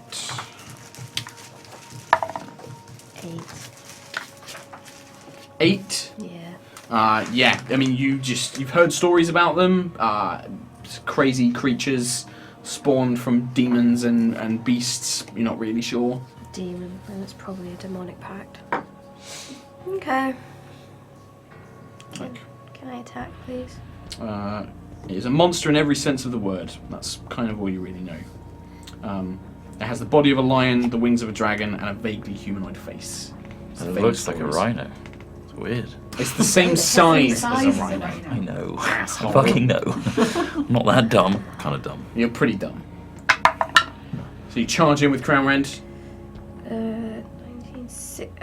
18. 18? 18 hits, yeah. 7, 8, 9, 10, 11, 12, 13. 13. Plus... Plus 5, 1d6 fire. Plus 5. So 18. Yeah, that's one hit. 39. Okay. Crown Rend's bladed, jagged claws pierce into its flesh. Flame scorching. How's it looking? It roars in pain and anger. 9 plus 8, 17. 17 still hits, yep. So again, as you pull out the bladed arm, you sink it back in again. 12 plus 6, which 18. is 18. This one, it shrieks in agony, and you can now see that its movement is beginning to slow as it staggers to recoil from your blows. As it pulls back, because you've attacked, you can bonus action martial arts for an unarmed strike. Yeah. Mm-hmm. Cool. You didn't use your bonus action this turn, so. Might as well do that then. Okay. So an unarmed strike, so that's... Yeah. Which you can still use Crown Rend stats for. That's I can still use Crown Rend. Yeah, it does say in the so thing. 8, 9, 10, 11, 12, 13. 13 is not enough this time. It barely, as it's kind of whimpering back and you can see its movement slow, you kind of falter for a moment as you go to swing, and it just manages to narrowly avoid the blow. After Juto's go, it is its go. It roars in fury and will attempt to bite and claw Juto, who has done the most damage to it. That's a 16 to hit you, Juto, with its bite. 16, it misses as it goes to sink its teeth in. You dodge to the side. I get plus 2 AC with Crown Rend. When it's transformed, not normally. Nice. You kind of block it with the metal arm as it just sinks its teeth around, several of them breaking off and shattering. But then it tries to slash at you with 2 claws. 19 on one claw, and then 25 on the other one. Mm-hmm. That's going to be d6s for claws. So you take 4. That's 10 points of damage in total as these 2 claws sink into your body, raking across. But as the wounds deal damage to you, you can just feel almost, instead of these open gashes, it's almost like they're pouring heat and flame from you. You don't even feel them anymore. It just makes you angrier. It just makes you want to kill this thing even more as it tears into you. Trelemar. Has it moved away from me now? It's currently focused pretty much entirely on Juto. Can I blast it? You can. You step away and it doesn't seem to provoke any sort of attack. And the beams Well, without my added bonuses, a 16 and a 14. So Yeah, that's going to hit. In fact, considering that I know how much damage you can do as a minimum, how would you like to kill it? Oh, yeah. You got both beams. This thing almost killed you, Trell. How do you want to exact revenge?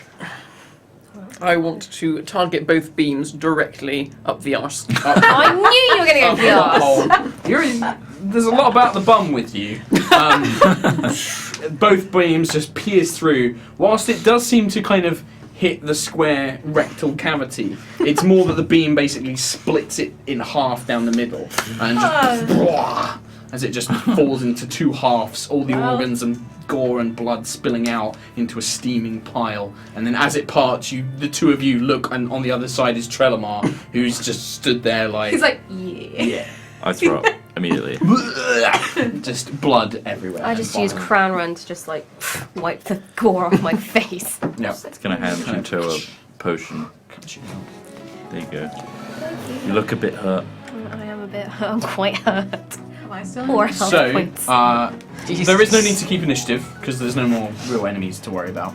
Juto, what are you doing with Crown Rand? Are you keeping him transformed, or are you going to let him go? Well, I can have him for one more round before can. I have to roll some rolls. You but do? No one's doing anything. There's nothing around There's to fight. nothing going on. Then I will untransform. Okay, as it untransforms, you just get this sense of like, no. There's no one else to kill, Mr. Rand. I need your character sheet, please. Oh, here we go. No, I need the character sheet. Oh, here we go. Am I no longer a teenager? That would be cool. I doubt that. Can I go heal Lily's tree? We can go to a break, actually, because it's 6:30. Wow. So we're going to take a little quick bio break. I'm going to write some stuff on Juto's character sheet, and everyone's going to have a good time. And we will see you in 5 minutes. See you in a bit. What? All I got from Steve was bop, bop, bop, bop, bop. Yeah, okay. Bye. Bye.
Hello and welcome back to High Rollers. We just finished our little break there. Before the break, the party continued the events in the town of Melody. Trelemar has been saved. He has not died, thanks to a fortunate natural 20 and a catch by a manticore, and then some very timely assistance from Juto and Cam.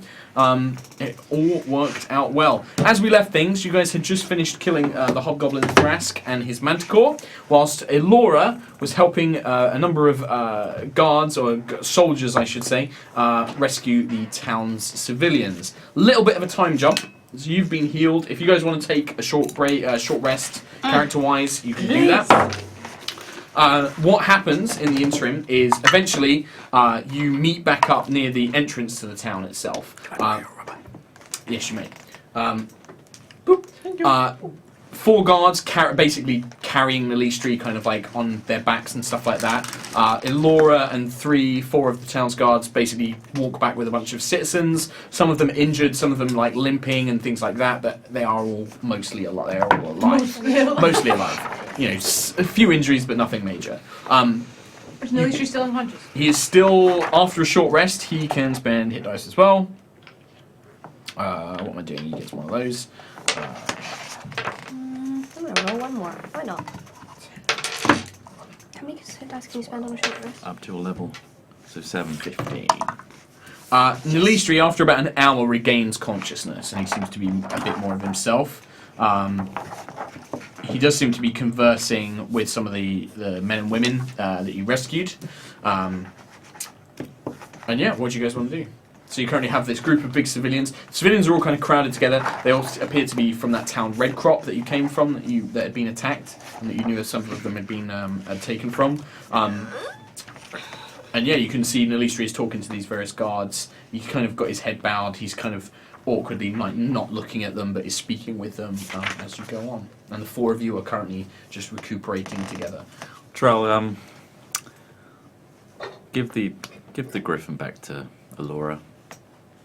How can I do that if it's up in the air? Just command it to come down. Oh, okay. Yeah. And then You're not getting this again. This is not. No. the other thing Fine. I found out, which we're going to remember from now on, is that it does have quite a long time before you can use it again. Ah. I said it was once per day, but I'm going to check because somebody told me it wasn't. And I don't want to be doing things that are not true. So once you use it, 5 days, but you get 6 hours of use out of it. So you can use it up to 6 hours, but once it's had those 6 hours used, you can't use it again for 5 days. Shit. So Well, it was needed. we'll say that you've got like an hour left on it. But it all worked out well. My plan was Surely it didn't went take without him that long. You've Die. used it in the past, though, without that's the cinch, thing. you know. Oh, is it 6 hours collectively? Collectively, and then then 5 days for it to completely replenish. Right, gotcha. The trouble is, I never saw any of the terrible decisions he made. No. All you know is that, yeah, he got into a fight. He went Trell, away. it's You should have seen it. You know, I was Yeah? I was on the griffin, and then I just like leapt No onto this way. bastard. Yeah. Oh, and he then looked really tough there's too. a massive gap as well. It was like, Oh, you whoa. jumped. I'm So sorry. we're doing insight on Perception? Trell. Insight or? Insight if you want to work out if Trell is just pulling bullshit. Yeah, 7. Considering that he's a very natural I liar. want to do it. No. Okay.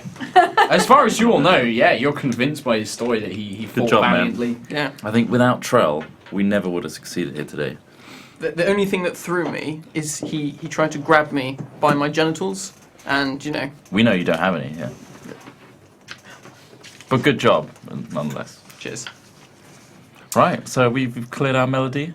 Nalistri kind of comes over and he's just like, I've spoken to the guardsmen that I hired. I've given them all the money that I promised them. They're going to escort the civilians back to Red Crop, make sure that they get back safely. Good. Just because otherwise I think we should return to your family and get on our way if we can. Is there a father here to a young son and daughter that live by the mill? Yes, the guards of everyone is accounted for. Everyone that went missing. The Burning King's men didn't kill them. Good. And he is unharmed? So far. I think he has a minor injury to his leg, but sustained during something. I wish to speak to him. Yes, of course you may do if you wish. Thank you for whoever saved my life, by the way. I'm sorry that I wasn't too much use. Those shards, my magic wasn't very useful, I'm afraid. Maybe quite useful. Maybe we should take a piece. Yes, that's a very good idea. I don't understand how these things work. If that's something you can do, perhaps something that protects you from magic would be Did really we not useful. just talk about this before? You can give me an intelligence check, I Cam think Buckland. we talked about it before. 11. 11. You vaguely remember something about trying to take them before, but I reckon if we lifted the whole thing, yeah. we could take that with us. Juto, you make your way over, and you can see there's a group of civilians. There's one man. He looks like to probably be the sort of not youngest, but kind of like most hearty. Most of them look quite old or quite young. He looks to be sort of like in his sort of middle to late 30s. You can see he's got an injured leg which has been bandaged up. He's using one of the hobgoblin's spears as a kind of makeshift crutch as he's kind of limping. They all kind of look to you, and all of the civilians are just like, "Oh, thank you so much, thank you for you and your allies for saving us. Thank you," and they just like bow their heads and they seem very grateful. What was his name? You didn't know his name. Okay. You, sir, do you have a daughter and son and a young wife who live in the windmill? Yes, I do, yes. Are they all right? They were attacked by field giants. Field giants? Hill giants. My God, by the gods. They are fine. They are safe, and You they see are in him Red breathe a Crop. sigh full of relief. They're in the town, they're in Redcrop. Thank you. You have done more than I can ever repay you for. I'm just a simple farmer, but if there's anything I can do, please, just whatever it is, I'll give it. You know, he just seems very, very gracious. I just suggest you hurry to them. They are worried. Yes, I think that these soldiers are going to escort us back. They've managed to salvage some of the kit from these men, these creatures. And they're going to take us back. And you can see that the soldiers have pulled off a lot of the hobgoblins' armour, and they're kind of strapping it on, chain shirts. They've picked up the shields and spears. Now that they've got weapons and armour in their hands, you can see them a bit more sort of, they're standing a bit taller. They're a bit bruised. A few of them have got like cuts and injuries where they've been beaten, but they seem, in good spirit, effectively. The civilians have rounded up some supplies, basic foods and stuff like that. Just try and help them on their journey. I would like to hand over the 13 gold that I took from the hobgoblin Okay. to the man. He's like, "Oh, thank you so much, thank you. This will help us rebuild. We'll be able to rebuild some of the things that we lost." It is not much, but it will help your family. It's enough for a small farmer like myself. This would take us months to save. Thank you. Stay close to them. I will. Family is important. Yes, I will. Yes. I thought they'd be safe. I thought they'd be... This damn king, this bandit. I just hope that the city can do something about him soon. And just walk back. Did do that? Did we kill all of the men? Isn't there alive, is there, that we can question? Who you asking? You just saying that's me? Just you. As far as you know, you killed all the ones that you saw. Okay. I'm going to walk up to the soldiers. I'm going to put my hands behind my back and start pacing up and down as if I'm a commander. Okay. Debrief! They look at you. Come on, A couple of them laugh. tell me what happened. Where did it all go wrong? We were attacked while we were travelling. Master Frostwalker here had hired us. We were ambushed on the road. We were travelling on horseback. We thought that there was somebody injured in the pathway. We stopped to help them, and a few of them jumped over from the hills, crossbows, that sort of thing. Took us down. The next thing we remember is waking up here in this town. A bunch of hobgoblins around us. You didn't follow procedure, did you? Sorry, who are you? Camulus Buckland, captain of the 9th Division from Division of... Talis Val, I see. under the command of Perception Korak. check. Natural 20. Oh my god. They kind of all straighten up a little bit. Sorry, you don't appear to be wearing an officer's uniform, You've heard of Korak, right? Yes, sir, we know the champion, sir. Yeah, I've got a direct line of communication with him, and he wouldn't want to hear about this failure, would he? Sir, are you part of a special command or something, sir? We've never heard of you before. Special That's all. task force, you're not meant to hear of me. And you can't blame us for not knowing about you, sir. Look, men, no There's also some talkbacks. And women, no talkbacks. Sorry, sir. I want the utmost alertness and pace taking these people back to the town. Do you mean that we should rush them back, sir? They Immediately, at once, do look quite tired, sir. you pick them up and you take them. We can't manage that. Find a way, soldier. Like you can see them like. And you can see some of them trying to pick up. There's more of them than there are us, sir. We can't carry them all. And you're twice as strong as they are. Find a way. They'll start like trying to work together. Good. They are actually at this point like you kind of pick up that they are looking really sort of like quite angrily at Cam because they're trying to trying to pick him up. Perhaps you should get a head start, sir, and then we'll take these back. I put my finger to his lips and then close my eyes and cast Mass Healing Word. Okay. On the soldiers. Okay. How much does that do? And how many can you heal? I can heal. There's 8 soldiers. So it would be Healing Word. It's a D4. What spell? What level spell is that? It's a level 3. Which you don't have any slots for. Anymore. You know this thing called spell slots? Like Yeah, you do no, have I'm to aware keep of track. it. I didn't write down. So you just go shh. That's it. And I walk away. Okay. You can see them all like, well, gather up then, folks. Apparently we've got to carry you.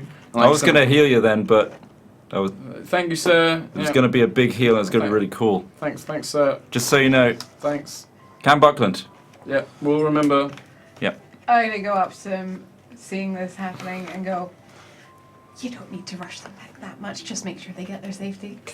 Are you part of the task force as well? No, he's just an idiot. Really? Yeah. He said he was part of a special task force. You don't know Korak, Oh, we know Korak, yeah. but you're not part of military. Just be careful with them. You don't need to We carry them. We will. No more injuries. No, we won't. Okay. what Can you make? Okay. He's going. You Going back to our task force now. Korak Right. should be asking for us. All right. So we're gonna build some harnesses to carry all these people. Sweet. Right. That's what I Smart do. thinking. That's what I do. Yep. I do a salute, which I don't know. they salute. At ease, Thank you, sir. but not alert. Easiness. I walk away. Okay. Again. Yeah, that's it. I go back to the group. And at least he just looks over. He's just like, I actually can't believe that they believed him. That's quite impressive. Sometimes this happens, and it astounds all of us, really. Hmm. But I would really like to get back to my parents. Yes, we should. They'll make be our way. worried. Now that I know So that we should go. now that I know that these men are safe, we can continue on. And if there is nothing else, anybody? I believe not. Juto's writing something down in the Juto journal. She's meditating and analysing the HP of all the enemies. I must remember exactly how many hit points. I was actually just making some notes about some magical artifacts. Oh, okay, yeah, no, that's good. Yeah, fine, fair enough. So, to time skip a little bit, you guys make your way back. It takes you several hours, about 3 or 4 hours to make your way back. Nursing a few injuries here and there, but otherwise being quite rested. And you make your way back to the small copse of wood that you left Elora's parents, Queen Shalana, Commander Pela, and Elustri's bodyguards. When they get back, they're like, are you alright? What happened? Are you well? This is Alphadon, Elora's father. You should have seen Trell. Oh my god, it was amazing. Dark Elf? Shalamar, what did he do? He flew a bronze griffin. What? A big rhino came from the sky atop a huge hobgoblin chief, and he... A rhino atop a hobgoblin? Yeah. And by the elven gods. And Trell just bravely flew away, luring this thing, and it caught him, and he almost died, but he ripped it from the rectum outwards. Just amazing. Alphadon steps up to you, hearty slap on the back, like quite a painful slap in a way. Well done, boy! Oh, good show, good show. That's the combination of martial and magic that I like to see. Thank you, my lord. And the rest of us killed loads of goblins, and Elistri almost died. Alphadon at that point probably would be like, filthy goblins, bastards. Killed them all. Damn. And Arthur just like, yes, that's quite... I'm glad to know that you are all safe and well, but nobody's injured. Does anybody require any additional healing?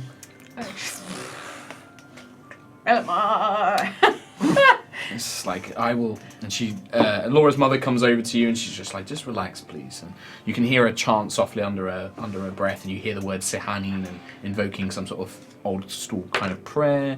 And she reaches out and touches you. 9, 15... 19 hit points as she, like, this healing magic flows through your body. Not bad. Show off. and you feel the wounds close and a general peace and warmth return to you. I thank her and I give her a little wink. She just kind of laughs. Althodonson. He's like, well, you haven't earned quite that yet, lad. Well, I won't have you winking at my wife. Sorry, my lord. You should have been there. It would have been so much fun. You just swinging your sword. I am... And he just looks at it, he's like, this is why you must have let me go. I missed out on all of this. No. You were not in the condition. I was fine. My arm's fine now. She transformed into a giant constrictor snake. Yeah, some problems with that one. It's a bit tricky. Your mother kind of nods like, yes, it's quite difficult to getting used to not having limbs, I find.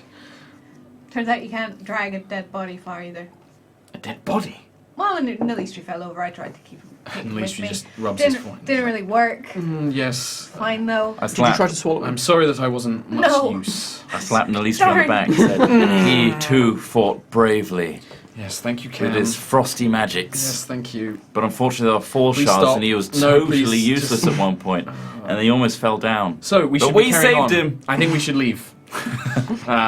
You see his 2 bodyguards kind of like not laughing but kind of smiling, and they enjoy kind of seeing him being pulled out of his shell a little bit, and they're kind of just smiling along. And Queen Shalana comes up and is like, "I'm sure that you all did very well, Camillus. Thank you." You should have seen me, officer. Yes, I'm sure that you. I had a giant spirit guardian. Looked like me. Oh no. Commander Paylo's just like, why am I not surprised that they look like you? It was not a pleasant sight. I'm sure that that's not the case either. I'm sure it wasn't. Anyway, Lucy turns like, right, well, are the horses well? Are we ready to travel? Your mother and Commander Pedro are like, yes, we've made sure that they're ready to go. And Lucy's like, very well.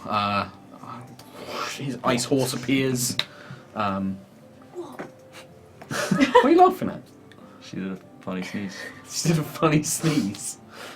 Right, so Nalishri summons his ice horse. You get all on board, and you are ready to go. That was on. So you begin making your way. Night descends. You have a long rest. Yes. You enjoy an thank evening God. meal. Thank God. Spells. Things are somewhat Key points. subdued, but otherwise in good spirits. Alphadon in particular seems particularly boisterous, having not been able to join you in battle, and enjoys telling stories and tales around the campfire. Nalistri is quiet and reserved. He kind of keeps himself to himself. You see him just poring over this spell book that he carries with him, just intensely studying it. His little owl familiar just sitting on his shoulder as he pores over this spell book.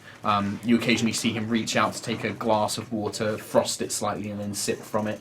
And yeah, he just turns, the evening continues. Are we doing the classic long rest, full health?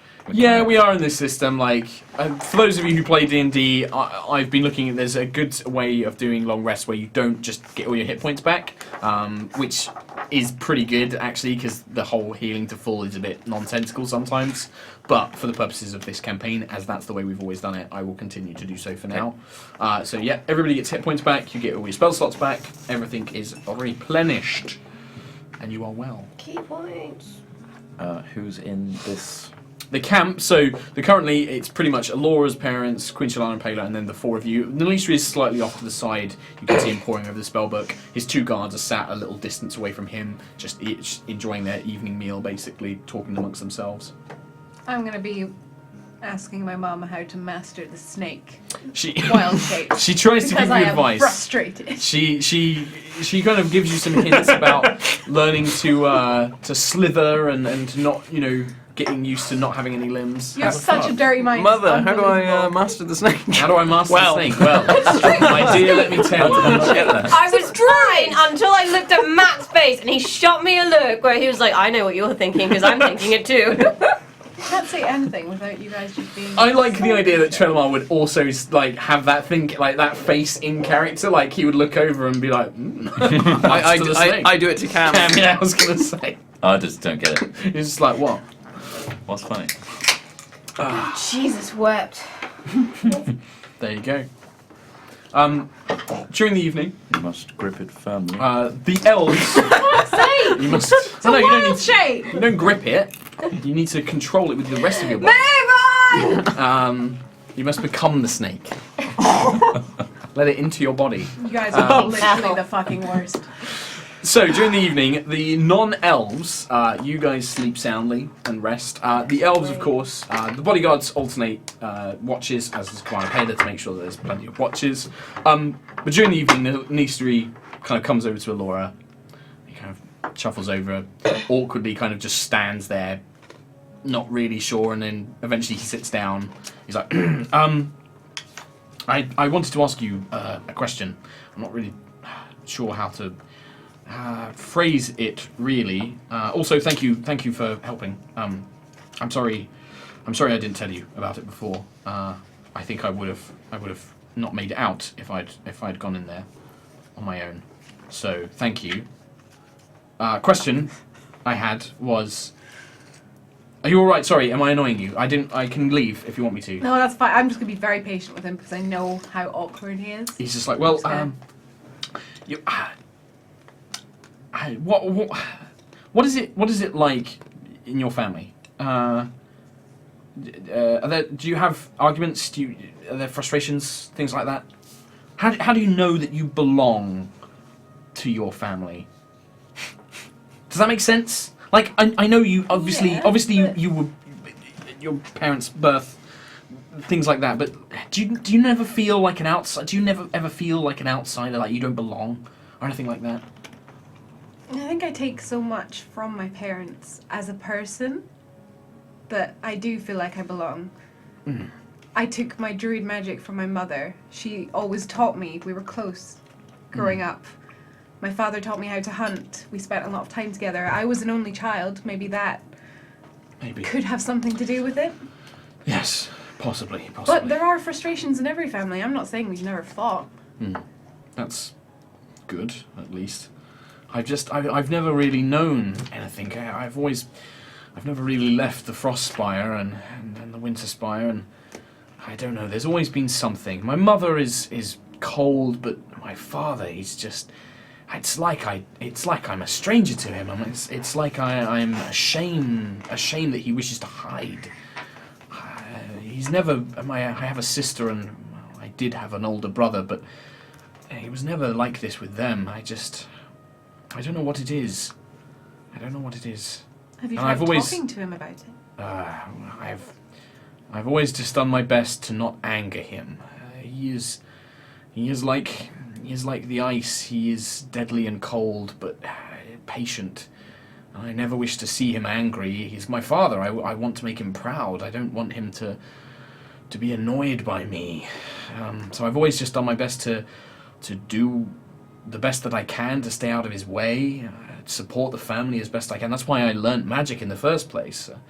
My brother had no talent for it, my sister either.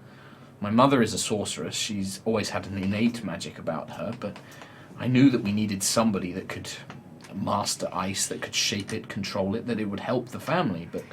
And so I studied. That's what I've dedicated my life to, but it's so strange that you would have such this connection. And I'm so sorry that I've been jealous of that all this time. It's very difficult. I mean, I look at your friends, and he kind of glances over towards Trelemar, and he's like, I feel almost more in common with him than I do with anyone else. Even your friend Cam, despite being an idiot, he at least seems to find solace. He seems to find it easy to belong with people. I'm trying to make fart noises with my armpit. You are currently asleep. Oh. Because this is why you guys are taking the long rest. He's doing this in his sleep. Yeah, oh yeah, I can imagine, like, that's why I was like, you could probably be making them, you could probably be farting in your sleep. Yeah. Yeah, he's just like, yes.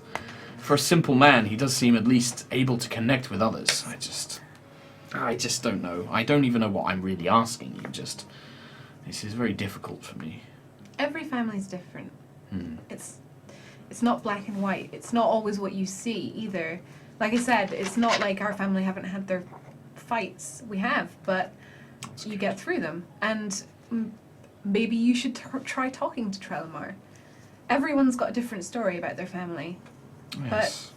But I think communication is key. Just like you telling us about what happened in Melody allowed us to help you. Yes, you you're have right. to allow people to help you. I suppose I've just been so alone for such a long time, I never thought I could, but I see the logic in what you're saying. You're right. I will do Be so. more open. Try talking to your sibling. Try talking will. to your sister about it. Thank you, Lord. I will. And he kind of just stands up. He doesn't really say goodbye. He just walks away. He just awkwardly moves off, sits down, and carries on. The rest of the evening passes without any real trouble, and you awake the next day and continue on your journey. The next day, as things progress, the weather begins to turn bad. You sense as you go further north, it becomes colder, much colder, bitterner. The wind is very sharp against your skin. Commander Paler and Queen Shalana and your parents did bring cold weather clothes, and they do give thick cloaks to all of you to kind of help you keep warm. Good. As the cold, especially for you, Juto, you're not used to this environment. It's horribly cold, almost to the point where you're constantly having to move your limbs, and being in the horse saddle is actually becoming quite painful as you constantly want to try and warm your limbs up. The weather turns exceptionally bad as it begins to rain, icy rain just pelting against your skin, making it feel worse. And the wind begins to pick up. Now, I'd need you to make a nature check, please, based on your druidic magic. You can have advantage, because you're Outlander as well.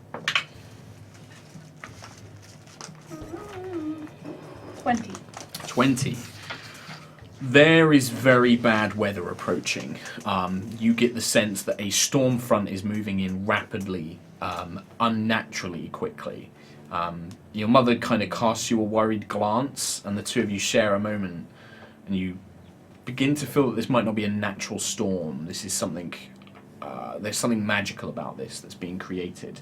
The wind now begins buffeting you, and the horses, you're struggling to kind of stay, on them without really having to force yourself to stay in the saddle. The rain just pelts down, constantly hammering against you, and you can hear this howling gale begin to build as it blows across the plains. You can see that there are hills all around you, there are small valleys, small trees and copses and woods that you can probably get to within an hour's travel or so.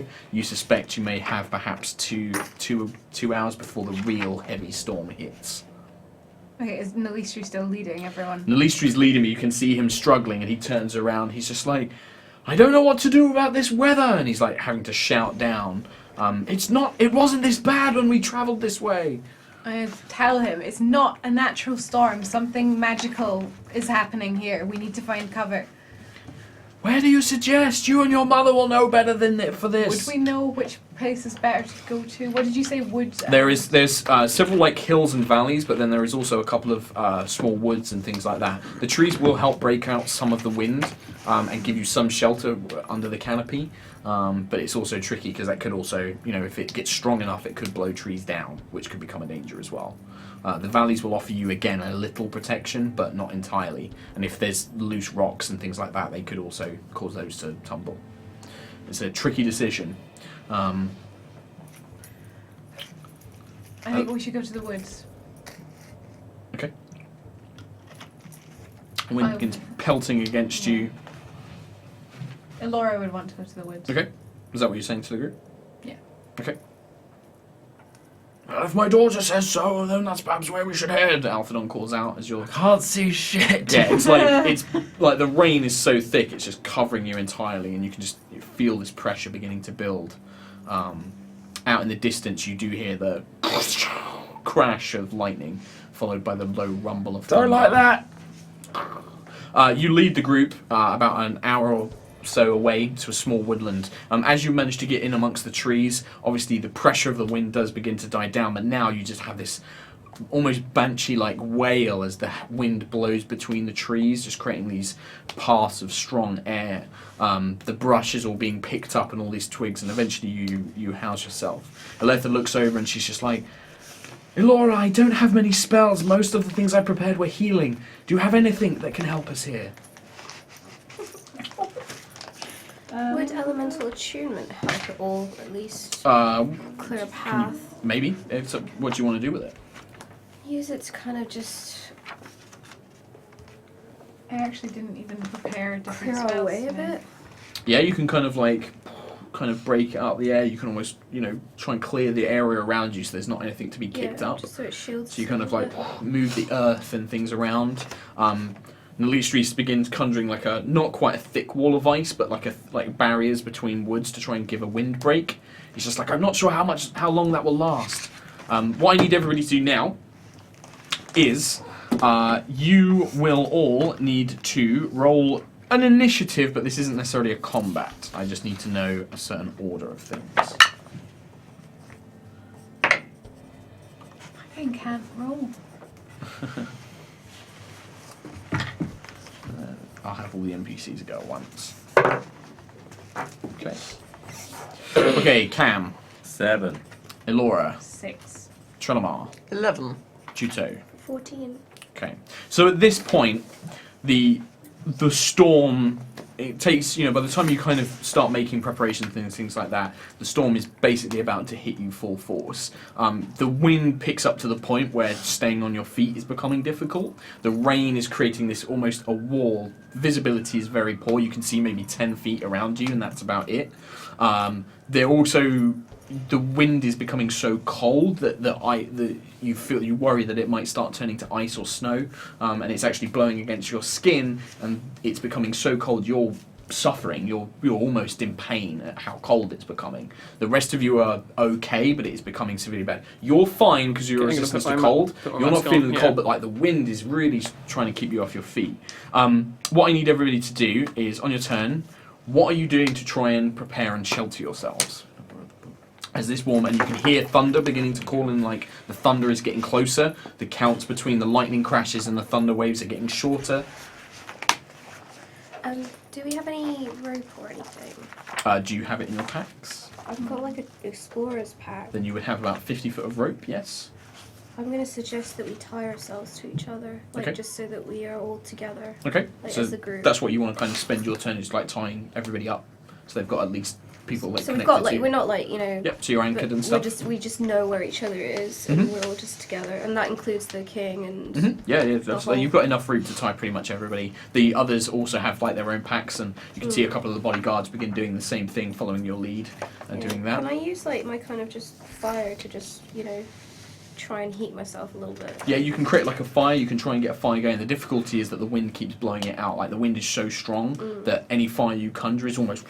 I mean more like just like using my breath. Oh, like on yourself, like yeah, because with the crown wind giving you the immunity as well, you're kind of like breathing it down, and you're trying to warm yourself, but you're kind of having to do as much as you can just to keep yourself from being in pain effectively. But you managed to get everybody tied together, so that's what Juto does. Trelamar, what would you like to try and do? Granomir is like having to like literally wrap himself around you to stop him being blown away because he's so small. He's like desperately clinging on to you. Could I find the nearest strong tree and just like stick a dagger into it to just sort of try and hold on to it? Okay. Yeah. So you find like a really thick, massive looking tree. You dig your blade in as far as you can, like almost using like things to try and hammer it in. Get like a big log, and you're trying to like bash it in to try and get as firm a grip as you can. So that's what you're doing. Cam Buckland. What do you want to do? I'm going to sit around the base of a tree and hug it. Okay. And use my 2 daggers just like... Right, so you're again, kind of similar to what Trelamar's doing, you're going to use your daggers to try and grip onto a tree. Yeah. Okay. And then Elora, finally, what would you like to do?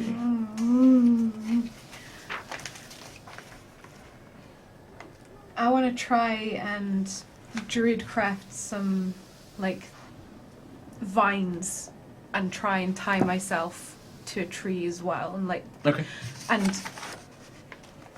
Sort of, can I druidcraft in a way that I can make it come out of the ground and like on my feet? Yeah, you can try and use some like the tree roots and stuff like that. Yeah, to try and anchor myself down. Okay, so you do that. So you kind of use the druidcraft and you feel these roots kind of coming up from one of these ancient old trees, and it wraps around your feet, and you're kind of trying to almost use those as a way to hook yourself into the ground. Okay, the rest of the party, Shalana and Pela basically try and huddle up next to you underneath a bunch of trees as well, and you can see that she uses some sort of magic to create some sort of like a rope, like almost like a glowing rope that she ties around the two of them, and they kind of clutch onto each other desperately. Your mother actually summons up some energy, and she actually sculpts out like not like a pit, but like a deep like kind of recessed area that her and your dad kind of clutch down into, and they basically do the same thing with the druid craft over. You can see him, he's got this massive long sword that he's plunged into the ground and he's holding on to. And then the two bodyguards in the Lystri, they're basically trying to use his windbreak and trying to shelter around that. Okay. Suddenly, almost within an instant, like a flash change, the rain that was coming down turns into almost like slivers of ice itself. Tiny sharp needles of ice begin pelting down in a flurry, a burst. What I'd like everybody to do is to give me a Constitution saving throw. Now, those of you gripped into the ground. With your fire, take advantage as you're trying to keep yourself warm thanks to the fire. Okay. So that's going to be... Trelmar, this is not as relevant to you. As these icy shards are hitting you... you have resistance, you're not immune. So, yeah. So, Constitution saving throws, what did you get? 14. 9. 9? 8. Natural 1. Natural 1. Okay. Luckily you've got resistance, though.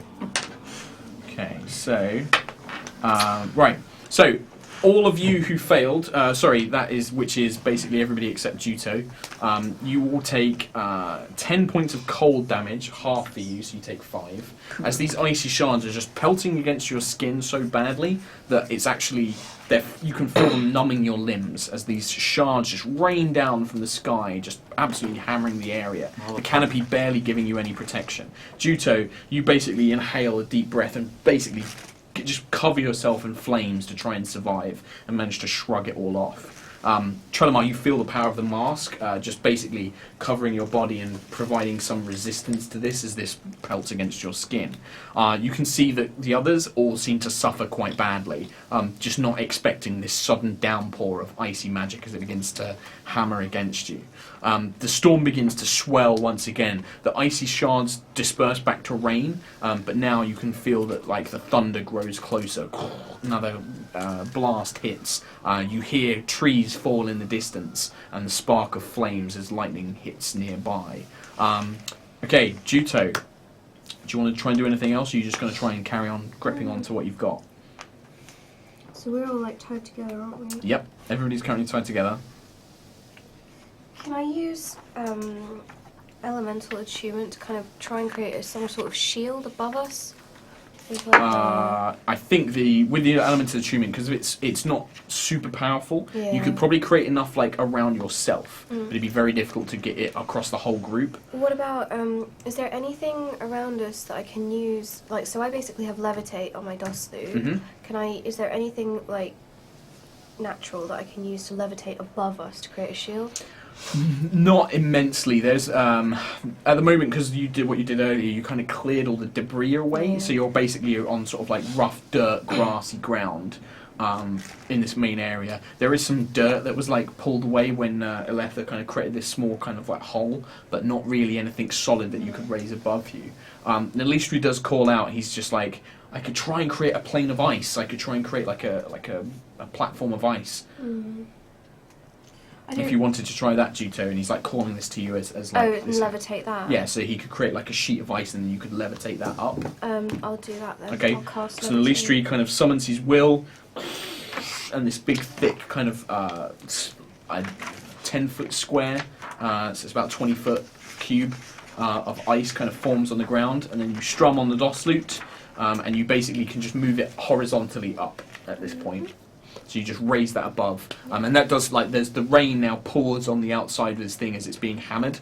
You can see Nalistri concentrate on this form, kind of constantly replenish it and keep it sustained. So that's what Juto's doing. Trelemar, what would you like to do? So you're currently you're gripped onto this thing just in case. You can feel the wind trying to push you, but you're kind of gripping onto that. Is there anything else you'd like to try and do? Because of the rain, what's can I Is my vision impaired? So because Juto and Lisa have created this barrier, you can see around you guys. So this kind of like where you're currently camping in this kind of not quite a glade, but like an open area between a bunch of trees. You can see amongst that, but trying to look out into the woods and into the storm, it's very difficult. Like the vision is all blurred from everything else. If you put the mask on, obviously you can use your powers with that you can try and see through. Yes. Okay. I'm going to try that. So give me a perception check with advantage.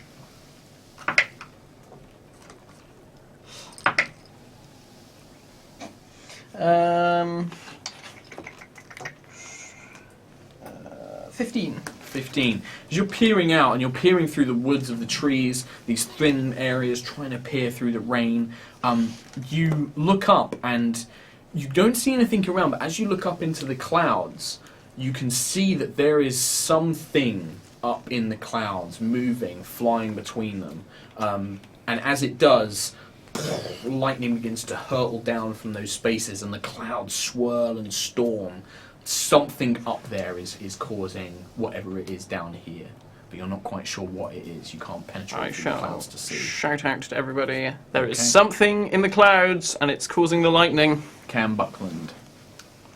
I will begin to cast Magic Circle. Okay. And what are you trying to magic circle against?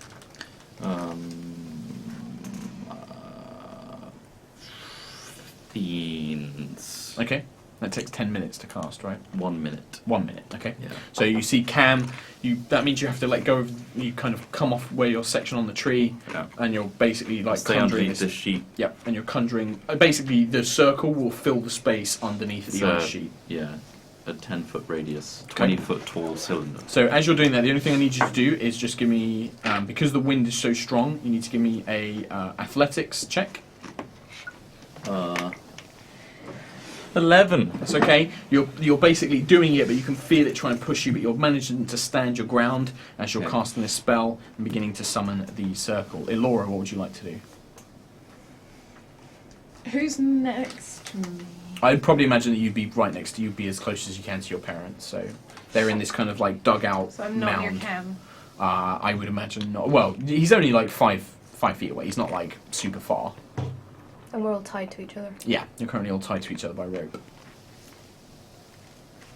I imagine like maybe in different groups, like, you know, one rope is connecting like you, Cam, and somebody else, or something like that, rather than like all just one big daisy chain. So,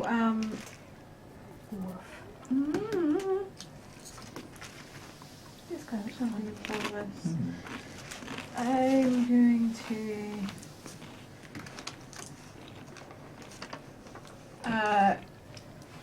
turn into a giant constrictor snake and wrap myself around the tree. Okay. And hold on to Cam. Can I wrap myself so that it pulls him towards it and... You do see Cam is moving around casting this spell. So I wouldn't be able if you did, you'd basically ruin his spell casting because he needs to be able to complete the I circle. won't do any of that then. I'm just going to stay as I was. Okay. I'll stay as I was. Okay, can you give me a nature check? 7. 7. Can't roll. It's as you're kind of focusing on this again, you know that this storm is unnatural, but you can't figure out how long it's going to last. It seems to be very quick, like that icy sheet seemed to come down in seconds and then it went. You're not quite sure how much longer this is going to last. Okay, you hear, and there is a flash of blue and white light that fills the area. I need, 1, 2, 3, 4, 5, 6, 7, 8, 9, 10, 11, 12. 1, 2, 3, 4, 5, 6, 7, 8, 9. A bolt of lightning storms down from the sky and strikes one of Nalistree's bodyguards. Uh-oh. Who manages to leap out of most of the way, but you can see takes... the blast sends him flying, churning dirt and earth up into the air as the male bodyguard just like dives to the ground. You can see like part of his arm is scorched by intense heat. as he like lands on the ground, you can now see the swirling black clouds all above. The ice sheet that he was under, part of it is broken away from the force of the lightning bolt coming down, just shattering through the ice, which wasn't strong enough to deflect against it. I then need, so everybody, can you make me Constitution saving throws, please? Do I still get advantage? No. Fucking 2. This is a different thing. Oh, natural 1 again! I can't fucking roll. I rolled really well. I haven't rolled once 19. today. 19. Wow. 9. Fucking I got 2. the same. You do that Nat 1. Nat 1. Same rolls. Okay, they're all fine. So after a few moments, after a few seconds, this booming thunder, it's louder than anything you've ever heard in your life, and it almost seems to push against your chest. It erupts through the area. So everybody, with the exception of, what did you roll again? 9. 9. Everybody, with the exception of Juto again and the NPCs, you take 10 thunder damage as this reverberation just absolutely blasts through the area, almost sending you flying. No. As it just batters against you. His hit points are Okay. gradually going down. Oh yeah. So Rolling my Juto, rolls is shit. what would you like? Would you like to try and do anything? What do I see? You can give me a perception check. 15. 15. Again, you're looking around, same thing as Trell. You can see that there is something amongst the storm clouds. There is something moving up there. And as it does, it's definitely generating these lightning bolts. But also, the storm seems to be focused around that area. But it is moving with the natural cloud as well. You suspect that you maybe have perhaps another 10, 12 seconds, and then you'll hopefully be out of this thing's range as it's passing across the land. So the thingy is still levitating. Yep, the ice sheet is and it is keeping a lot of like the rain, which you can now see is beginning to form into hard hail, and it's beginning to smash off against the ice plane that is currently protecting you. Do I have enough time to stick my Guandao into the ground, almost act as a lightning rod? You can try to, yeah. Okay, can I do that bit somewhere outside of the shield? Yeah, so you kind of like step outside. Just give me an athletics check or an acrobatics check. Natural 1. Natural 1. As you go to do so, as you begin stepping out, the wind begins to pick up, and it blows you about 20 feet outside of the area. You're not quite, you're knocked over, but you don't take any damage, but you just watch as Juto steps out. The rope goes taut as you snap back, but you're now outside of the sheet, and you're on the ground, desperately trying to claw yourself up. But if that rope hadn't been there, you probably would have been knocked way out of range. But yeah, you managed to like just basically claw yourself up. Your Guandao unfortunately tumbles to the ground and scatters away outside of your reach. Chalamar. Can I do another perception check? Yeah. You have advantage as well. Cool.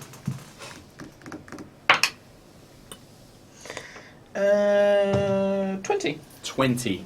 So, this time, as you peer up, you focus, and the power of the mask almost begins to enhance your vision. You begin to see the shapes picked out. The storm almost vanishes from your view as you see these clouds. And amidst the clouds, you see something which confuses you. A tower flying on a cloud itself, upon which there is some figure that you can't tell doing something, and you can see there is a large orb on the top of this tower which is crackling with energy, but the cloud is moving with the natural cloud line, and it is pulling the storm away. You perhaps only have perhaps another 10 seconds to try and survive this onslaught of weather, but you can see this tower just drifting alongside. Would you like to do anything else? With my free hand, can I try and fire a blast up there? Yeah, sure. Oh, Yeah. that sounds wise. When in doubt. When in doubt, blast them. Yeah. Here we are. You could have tried to pull me back in, or anything. No. You're right. You're tied to us. Yeah, you're tied to us. Yeah, but I'm outside of the shield, aren't Too late, I? he's done it. He's done it now. Yeah. Just run. Remember this next time I have to sit in your eyes. Juto, remember this. 22. 22. Now the range of the Eldritch here. Blast is about 120 No, he feet, does. right? Yes. Yeah. Okay, but I imagine that the force would still propel it some amount of fire, it would just become less effective. You do fire a blast up, and you can see with your vision, it does seem to like strike into the cloud that's around the base of this tower, and you can, something happens, you're not quite sure what. There seems to be a flicker, and that's what you see, pretty much. That's what happens. Didn't hear a ow. Cam Buckland. What the fuck do you do that for? You just all see Trell go up into That's the like sky. a beacon of where we are. Did it look like a fiend? You don't know. You Just saw big- a tower, big and some sort tower! of figure. Fuck. We need to hide. I dismissed the magic circle. Okay. Fuck. And then cast Pass Without a Trace. Okay. So you cast Pass Without a Trace on everybody. Someone fucking hide. Okay. I can't. Elora. So we're hiding. So can we? What does pass? Who am I tied to? That's plus 10 Probably your to parents. Was that on me as well? So can Yeah, I anyone. try and Link. start to move with the? Actually. What's the pot? What would you like to do? I'm just looking at some stuff. I'm looking at some stats. You're currently a snake. No, I Oh, you didn't do that. Yeah, that's true. Yeah, that's very true. But I will turn into a polar bear so that I'm strong to And very try heavy. and drag them. Okay. Because then I'm a weight for them. Mhm. So that nobody will fly away. you- Because like, I yeah, want to as be a polar weight. bear, the wind is strong, but it's not strong enough to move a fucking polar bear. So you're just like, "Brrr," and you can dig your claws in and stuff like that. Okay. I want to try and move in the whatever direction Cam's going Okay. to move To try and and hide. And hide. Okay. So, a couple of things. Trelemar, I need you to make a dexterity saving throw. Another big white flash of blue and light energy, seemingly almost following the beam of the Eldritch Blast. Strange, isn't it? 14. 14. Oh, No, sorry. Yeah, no. Yeah, 14. 14? Yep. Dex saving throw? Okay. You managed to just about sort of dance out of the way of some of this. Waltz. Yeah. That's Cha-cha-cha. 24. So it's 24 lightning damage, half to 12. Oh, So I you was take about to say, I 12 was like- lightning damage as this bolt of energy strikes you, sends you stuttering. Okay. As you're doing this, as that bolt follows down the path, the rest of you notice that there is the air that is blowing through as a gale is picking up and turning and spinning, and this miniature kind of cyclone is building and it begins moving through. Trees are blown out of its path as it begins making its way through towards you. 1, 2, 3, 4. Cam Buckland, as you cancel a spell and you cast a spell, this thing kind of moves way quicker than you expected, and it almost descends on you. I need you to make a strength saving throw, please. Goody. It's 16. 16. You just manage, as it's coming towards you, you literally grab onto the rope and you plunge the dagger into a nearby tree. It picks you up off the ground, but you manage to just fight it down, and you are not sucked up into this tornado. I do the thing as I used to do as a kid, which was someone tried to pick me up, I made myself heavy. Yeah, you just make yourself I was heavy like, and it doesn't work. this'll work. Yeah, exactly. And that definitely is the case, and you feel it doesn't pick you up. The vortex kind of moves along, it follows the rope as it's going down, and gets to Juto. Juto, I need you to make me a strength saving throw.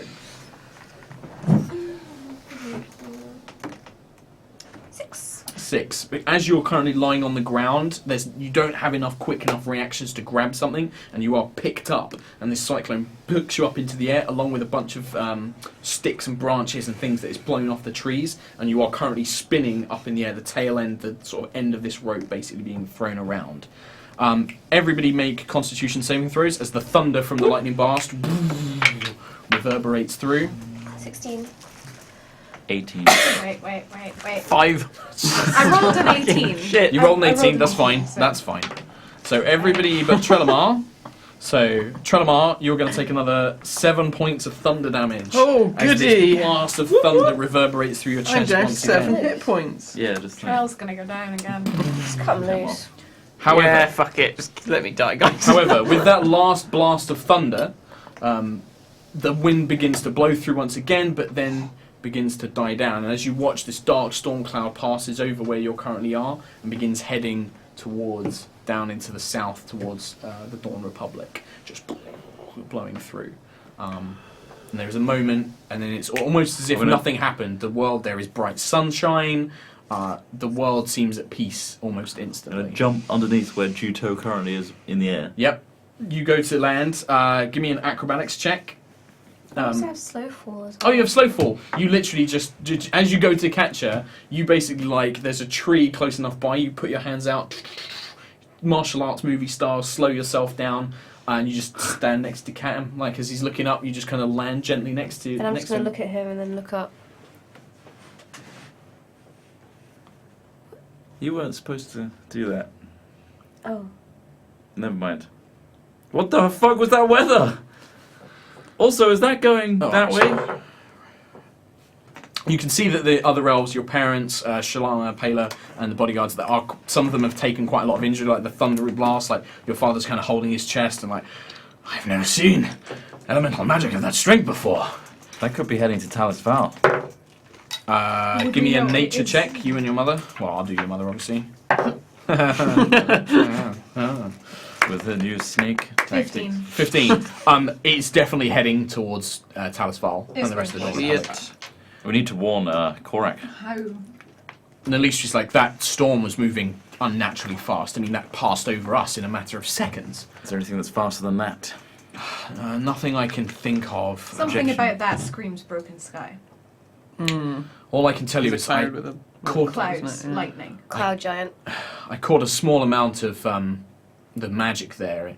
We are talking very powerful elemental magic, a spell to literally control the weather that managed to bring down that storm upon us. What did you see up there, Charles? I saw you looking up. A tower with an orb. That's weird. There was a figure on the tower. Orb, a tower.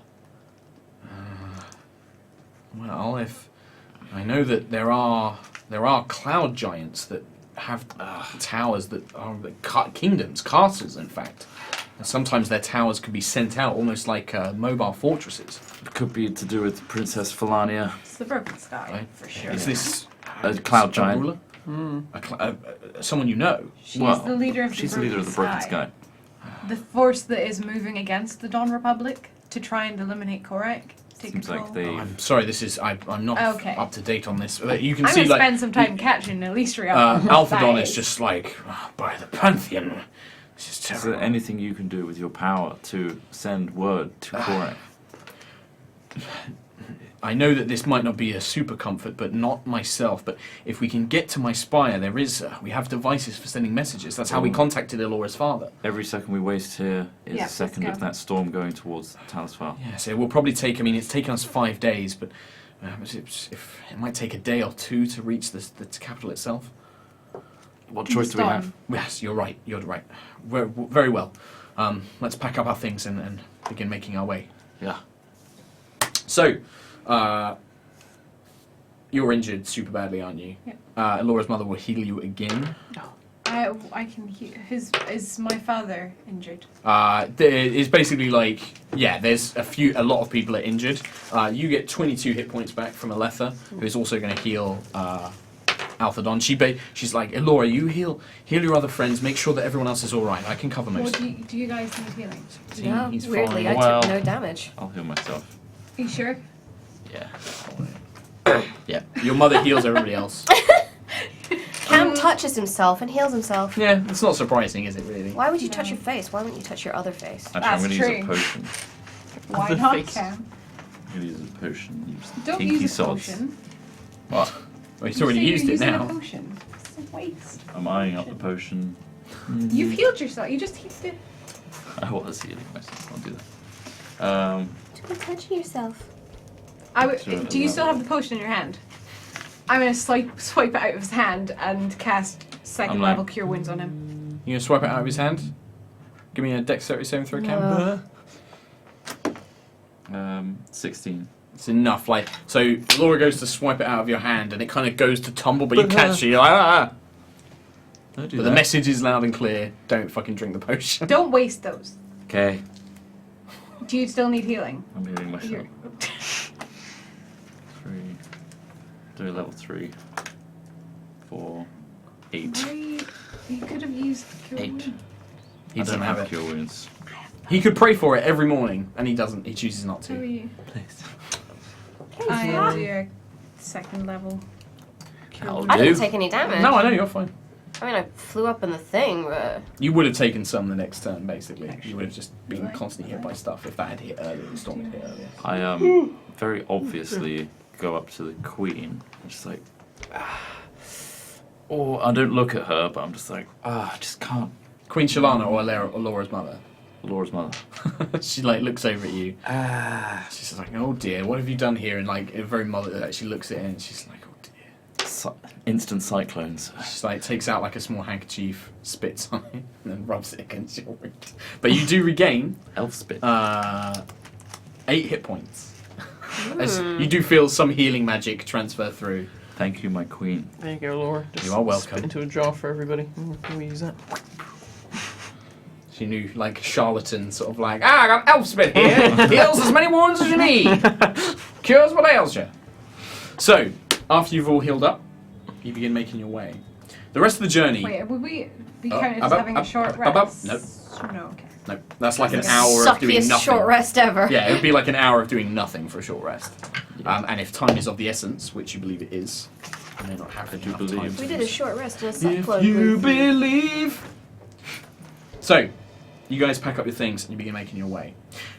You travel for perhaps another 6-7 hours until eventually you are at the foot of the Grasping Peak Mountains, a large mountain range which basically divides the Dawn Republic from the Troubled Lands to the north. You can see snowy tips, the wind is bitter and chilled here. You begin to see just the gentle flakes of snow falling down from the sky. Nalistri leads you to a pass, a mountain pass that winds up through the mountains themselves. As you travel through, there are occasional warnings from Nalistri and Alora's father to be careful of orcs and hobgoblin tribes. You don't actually encounter them. What you encounter is the site of many battles. You see scores of dead orcs and dead hobgoblins that look like they killed each other, fighting amongst themselves. You gingerly make your way through, passing through these areas. But as you emerge from the other, it takes you another sort of 8 hours to get through the mountain pass, but eventually you emerge on the other side, and before you see an expansive tundra, a land of valleys, snow-covered valleys, pine trees that don't look the healthiest in the world, and land that has been clearly churned up and just frozen over and many times across the year. It's both beautiful and haunting. It seems both devoid of life, but also there is a peace and serenity to it as you look out onto it. Nalistri leads you down, and after about another day's worth of travel, you eventually find yourselves at the foot of a kind of a mountain pass that leads into a small gorge. And there, in the gorge, covered in snow and ice, is an elegant elven spire. Almost translucent, but not enough that you can see through it, kind of a bluey, icy tinge. The tower itself seems to almost be like a spike of ice, kind of formed naturally from the ground as it twists and curves. You can see tiny balconies made of ice with silvery stairs and banisters kind of merged into it. It's, again, very elegant and reflects the sunlight, which now glances off that and the pristine white snow. Nalistri, go on. Does it look like Elsa's ice palace? Not quite. It looks more jagged. There's nothing smooth necessarily about the outer walls. They're very jagged and sharp. The actual buildings themselves, once you get inside the main grounds, you can see there are buildings outside of the spire, but these appear to be very hastily set up wooden buildings. And you can see several kind of nervous-looking elven citizens kind of glancing your way. They kind of look at you from these walls as you walk past Nalistri and his bodyguards. You can see that there are lots of guards present, though, all wearing the same armour that Nalistri's bodyguards do, this kind of almost like ice-formed chest plates, spears with ice-like tips, and shields that are emblazoned with the symbol of the Frostspire, which is a half of a snowflake, but the rest of it is in spikes, effectively, as they pass through. Althadon, as you're making your way through, he's just like, I see that Salandris has not given up on his old ways, still ever the eternal defender of the Feywild. He looks over to you, he's just like, give you a lesson in elven culture, Camulus. Please, King. Each of the spires is dedicated to a purpose within the elven communities.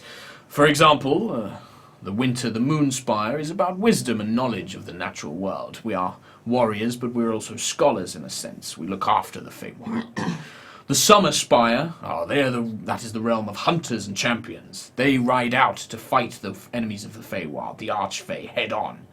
But the Winter Spire, they are the defenders of the Elven Kingdom. For when we slumber, they protect us still, and in our darkest times, they are what keep the true power of the Archfey at bay. They are worthy of your respect. Cool. Yes, it is. He just looks around, and at least he kind of like rubs his temple.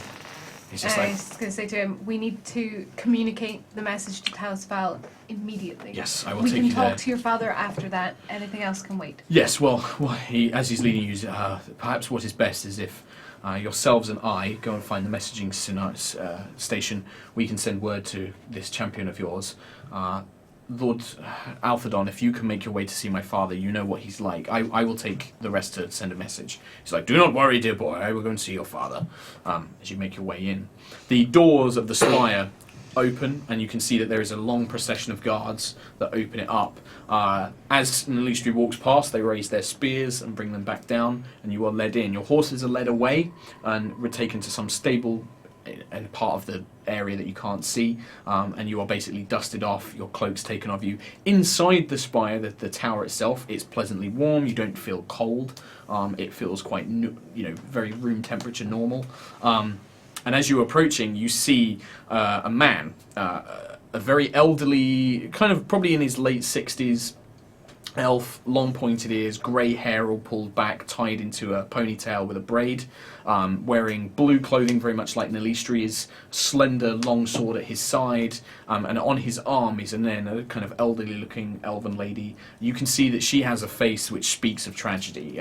She looks like as though she's just come out of mourning. She's still wearing a lot of black clothing, and you can see jewellery around her wrists, and he basically descends down this staircase, he bows his head deeply. Welcome, my guests, to Winter Spire. I'm glad that you could arrive safely, although it is perhaps a little later than I expected. And he looks over towards Nalistri, who bows his head. Lord Alphadon, Queen Shalana, I would like to speak with you urgently, but I understand you are likely weary from your travels. Rest. You are my welcome guests here, and I will speak with you in time. He looks over towards Nalistri. You may deal with the others. I will speak to you soon. And then he goes and turns, bows his head, and then heads off into another room, another part of the spire. And Nalistri looks up at you, he's like, come with me and we'll send a message to the city at once. And he leads you up, and very much like the Autumn Spire that you found, he leads you up to a platform, and when he touches a stone, a portal appears, and he leads you inside. It takes you to a small room, which is actually covered in what look to be stones engraved with symbols, a kind of large pedestal, almost dialed out in sort of rings, emerges all with different things. You recognise this as something similar to what your father had. It's an elven sending stone. It basically allows you to send a message to people that you need to, especially to certain spires mainly. Nalistri looks over, he's just like, now normally we can only use the sending stone to contact another elf or an elven spire. Do you happen to know any elves within the city that we could message? Did we meet any elves? There were definitely elves, right? In the council? But the council's not. The owner of the unicorn's patch? He's not an elf, is he? He was. Anaran was. Anaran was? Yeah. He doesn't really have much sway. Did we meet any other elves? I I don't think we did. can't. Yeah, it's up to you to remember. There was definitely elf like. Is there somebody at one of the Queen Shalana, the Autumn Spire? Is there somebody we could message there that could get to Talisvar quickly? We can message someone in the city, certainly. We know Enaran is an elf. Yeah. Something that's better than nothing. Message Enaran. I mean, it will be instantaneous. Tell him it's urgent and he needs to listen. He won't be doing anything. Tell him the name. Tell him to go to Adrik. very, very well. He won't know. He You won't can know. find. Tell him he knows the name of Korak, the true name. And that is proof that it is a message from us. His name is Adric. Tell him Very well. that Lady Galanadel sends word. Very well. He begins rotating the circles around this central stone, creating different symbols. You recognize them basically in Elven language. He's basically spelling out messages and words using these rotating rings. And then eventually he places his hand on the center, and a small crystal forms at the top of the ring, turns into a bird, into a small kind of like sparrow, and just vanishes. That's Disappears. cool. It's just like, right, that should send word to this Enoman. I just hope that he can reach somebody in time. We'll see. It should, if based on the speed that I witnessed that the storm was travelling at and how long it took us to get there, he may still have a few hours, perhaps 8 or 9 hours still. That may at least be able to get them word out to the city to get people inside and to shelter. It's better than nothing. We couldn't have been any quicker. No, we've done everything that we can. Thank you. Do we have to wait here for another birdie to appear? He won't be able to send word back to us without something like this. Perhaps if he can find a mage to send word somehow, that may work. How does the birdie get back? Well, normally we send them to the other elven spires when we can, but they have to be in the same plane of existence. This is why we weren't able to contact Queen Shalana or Lord Alphadon until we returned to the material plane. How far was the Autumn Spire from Telsfar when we got... You know, it's only about a day and a bit. I can send another message, but... I know the name of the council members, but I don't know which one was an elf. Did you say there was another? None of them were elves. You can Some send. of them were half elves, I believe. None of them were elves. Okay. You can send another message. Yeah, I can send as many messages as we need. Falk was half elven, He's half elven, that doesn't work. half orc. Does that work? We can try. It's worth a shot. If he has He- some strong he should connection be to in the the Fae, capital. it may work. He does. He has magic from the Fae. It may work. Magic from the He Fae. helped us with the summer spire. What's his name? Falk? Falk. Right, very well. And he's, you say he's half orc, but also half elf? Yeah. All right. Don't ask questions. He was working with Korak. Again, places his palm, another bird appears. This bird seems unusual, though. It seems almost like when it forms, there's a slight greenish tint to it, and then it vanishes. And Linkstree's like, well, that's never happened before. There was some slight greenish stuff that we dealt with before. Oh, the hunter. Perhaps that is a good sign that it's worked? I don't know. Maybe it's because he's part orc. He's green. Maybe. Is that racist? I don't know. Probably. Well, look, I think we've done all we can. After that storm, I think we all need some rest. My father will likely wish to have some sort of meal or something at some point. Ah, that'd be nice and awkward, wouldn't it? Yes, thank you, Cam. Thank you again, all of you, for your help. It would have been quite embarrassing to have come back after the events in Melody, but I expect that your father will want to know why we were delayed. yes, he will. We got attacked on the road. Yes, that seems plausible, and also, yes. It did happen because the windmill. Yes, we were. Very well. Thank you. And on that note, we are going to finish today's session about 5 minutes early, but I want to wrap it up there because the next stuff will take real Forever! focus. Forever! So we're going to wrap things up there. So thank you very much for joining us. We're going to read some donations. Thank you very much. Thank you very much. Bit of an interesting session today. Bit of an interesting one. Was the enemy, Weather was the true enemy.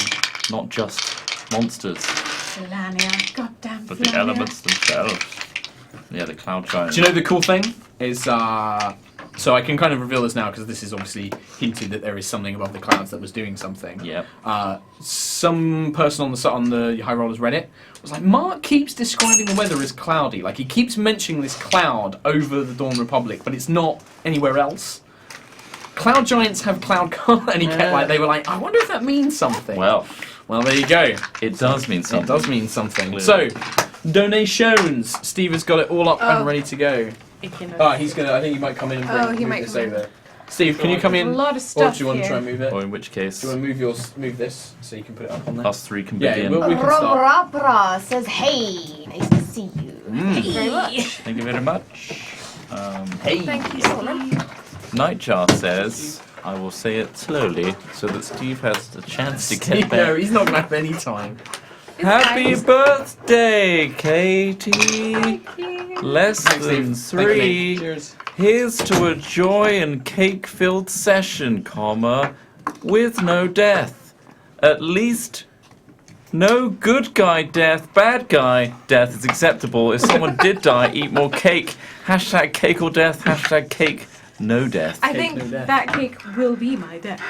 But it was We'll go out glorious. smiling. Hell, man. I had cake. No, just from the pure amount of chocolate. Like you should The see filling the. as I well. will post a picture. You should see the layer. It's in the vlog. The cream. Or you should watch the vlog, and then you can see exactly what's in it. You could, the layer is so thick that it's actually bigger than the layers of cake. Of cream. Oh, Renfe donated with no message. But Bam Goes TNT also donated. For all those who can't donate but want to, we love you, High Rollers. Also, happy birthday, Katie! Shouts it. But thank you, Bam. That's very kind of you to do each week. Thank you very much. Katie. Finnblade says, "Happy birthday, Katie." Hey, Finnblade. The Puka Prince donates saying, birthday money for birthday girl. Oh, that's very sweet. Thank you very much. How you going? Thank you to Tucker20205 with Merry Oldmas to Katie. Merry Oldmas. That's amazing. Thank you. Draz donated $50. Wow. $50, Draz. Draz. Langzal Oh, this will be Z11. happy birthday in his language. Langzal's 11. Langzal's 11 in De Gloria. Or hope you have a long and healthy life, Katie. Not sure with Chris there, but sure. Hashtag 4 more years. 4 more years. It'll be an 4 unhealthy. more years. Thank you, Draz. Romucci donated. Slipped money in Mark's pocket. Little something to keep Trill alive. Please, Katie, happy birthday. Has Alora got any memorable birthday gifts from her parents? Oh. I think your bow was a birthday gift, wasn't it? You said? I think I remember My that. brooch, Your my brooch leaf brooch, that you gave was a up. gift because, and my mother had a leaf brooch, and my father, when I took on druidic magic like my mother, had one made special for me and gave it to me. It's like a coming of age thing. There you Deep go. lore. Lore! Character lore! Yeah. Is it me? Bumblebee Judah, happy birthday, Katie. You're looking lovely. Hope you had a great day. Best part of my Sunday is you guys. Hey. Thank you. Oh, you guys. So much love. Treya7 from everyone in chat. Happy birthday, Katie. Oh, that's very sweet. Thank you very much. Graphite B. Graphite HB. HB. Graphite HB. Oh, pencil. Oh, pencil. Oh, pencil! High Rollers tweeted Mark about high-level NPCs the other day. Think I'm going to go ahead and just run them suboptimally. Anyway, been running my game for 6 weeks now and loving it. Stealing so much from you, Mark. Lol. You're all bally awesome. Hashtag roll. Bally awesome! Thank you very much. Steal what you want. Shuntical. Holy Fucking mother of God. Holy mother of anyway, God. Shuntical says, this one goes out to the super sweet, fiery-haired, legging goddess. Happy birthday, Katie. Oh, I was going to say Mark. I was going to say I hope this year brings you all the happiness in the world, much love and many hugs. Oh, Okay, thank you so much. so a incredibly Holy generous crap. donation. I'm not going to say how much because I don't want to like put people off, but this is an extremely generous donation, well over $100, from Brendan Fluxington. Fluxington. Hi guys, love you all. This is for missing 2 months of live streams. Happy birthday, Katie. Wish you all good luck with tonight. I will leave halfway through because my group have a critical session. Message 1 of 2. There's another one. Christ. Oh, wow, there it is. Wow. There we go. Another one. To make it even more generous, reason why we left our session facing the cast of High Rollers with only me standing. Oh, facing the cast of High Rollers, that's Wow. amazing. Wow. But I'm a level 3 dwarf barbarian with 45 HP with the wereball lycanthropy as backup. Holy moly. Wow. Our DM has to put you at our current level. So fun for me. Love you all, Kim Mosley. Thank you so much for that Thank very you so generous much. donation. That's nuts. Insane. Thank That's you. nuts. That's Nuts. fucking nuts. These nuts! Legend of Zub donated, Yo Mark, have you had Trot watch Cam's unofficial theme, Unicorn Wizard, yet? I think that's a very generous donation. half $100 as well. Thank you That's a so half as well. much. Is that a Ninja Sex Party song? I think it is, isn't it? Unicorn Wizard? Don't think so. I don't know. I'll check it NSP, out. yeah, we'll check it out. I haven't. The Frog123, happy birthday, Katie, is a gnome barbarian easy to RP. Barbarians are always easy I to imagine that RP. would be really quite fun to RP Yeah. Especially because me in gnomes are real so life. small. Yeah, that's basically Kim It's IRL. basically Kim. Yeah. Fight you. Naples was small and almost. Kick him in the dick. Yeah. I imagine it to be somewhat Very like similar to Naples' character. Naples, I think. Kick them all in the dick. Yeah. Ryseriak. Hi guys, I finally caught up. Happy birthday to Katie. Love the stream so much. It's inspired me to try my own game with my friends. Love all of you and hope to see you at a future event or something of the sort. You are all beautiful, even Chris. Aww. Kiss. What do you mean? What do you mean? Tucker 2025. Kim looks very fetch today. What did you tweet? I didn't tweet I it. know, right? And barely had to pay me to say so. You're all awesome, and please save Trell from his own ineptitude. He did great. He did great. He did Good old good. Trell. I'm impressed. Yeah. Saving the fucking day. Top hatted with a generous donation. Thank you. I just started watching the streams after seeing the video of the making of Katie's cake. So happy birthday, Katie. I hope you enjoy it. Kim probably enjoyed eating half of the ingredients. Of the Yeah, cake. see? There you go. There you go. They knew. But see how my video worked Yeah, and no. sent people this way? If I had a YouTube channel work. that anybody watched, I'd do the same thing. Righthal148 donated. A clown opened the door for me today. It was a nice gesture. That's not as good as the normal riding high Oh, though. no, I quite like Gotta that. step the game up. That was good. Now he's crying. Yeah. Oh, E3 Gunner. Ignorant. Hello, happy birthday to everybody's favourite elfie druid, Katie. I do have a small problem though. The players I have really love to roleplay their characters, but tend to speak over each other a lot. What is the best way to deal with this?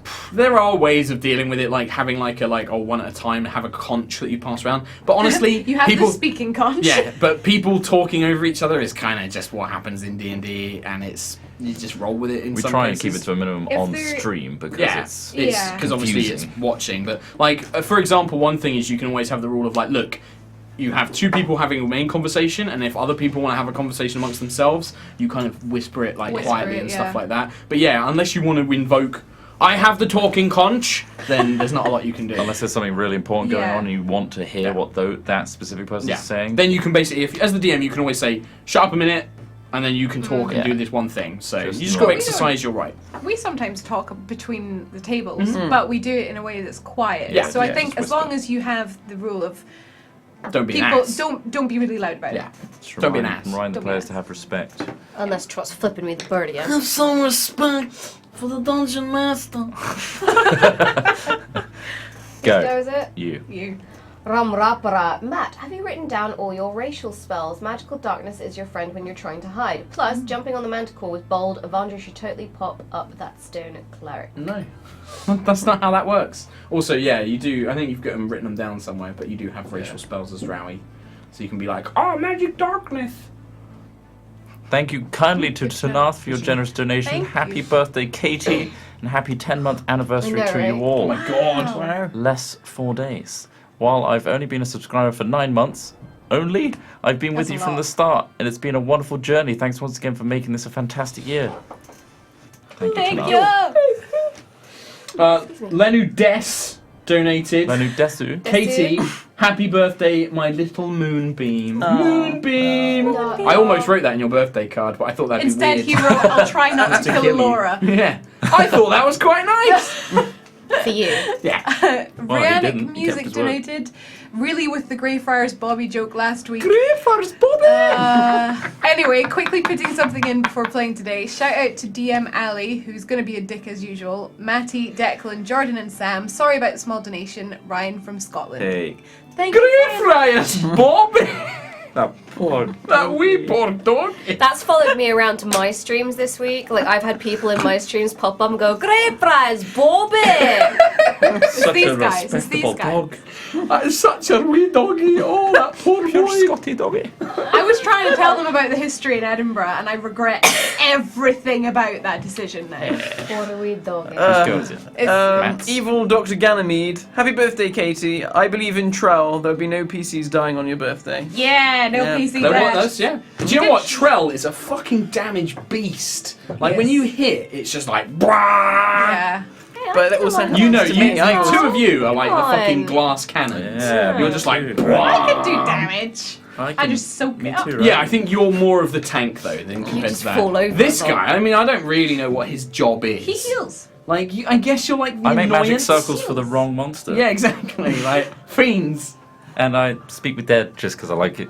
I just. That was a very clever idea. Yeah. You just didn't You know quite what? phrase like you were like, how do I make it do this? And it was like you have to command it. You have to like own it basically. trying to make When you said that, I was really hoping that you dragged its body over and went, "Here's what we did to your last master, obey me." Yeah. I was like, just try and alpha male it. Would animal. No, that's metagaming. Animal- Would animal friendship have worked? Apparently alpha. Not is a animal myth. friendship, but if you had done things like, you know, taken time to like really be like, no, I'm your fucking master, like, you know, Yeah, like, beating try and it beat like it try and, down. you know, like own it, then yeah, that Let's could have kill worked. it. Or if you had basically said like managed to phrase a question that would have made it say like I magical command you. stop or something like that, maybe that could have worked, but you just didn't phrase it to make it do that. It can only answer questions, it can't just do something you command.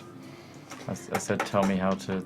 Yeah, make and it was like, stand well, out. yeah, and it told you Oh. how to make it stand down, which is to Phrasing. command it. Yeah. It was all about phrasing, sadly.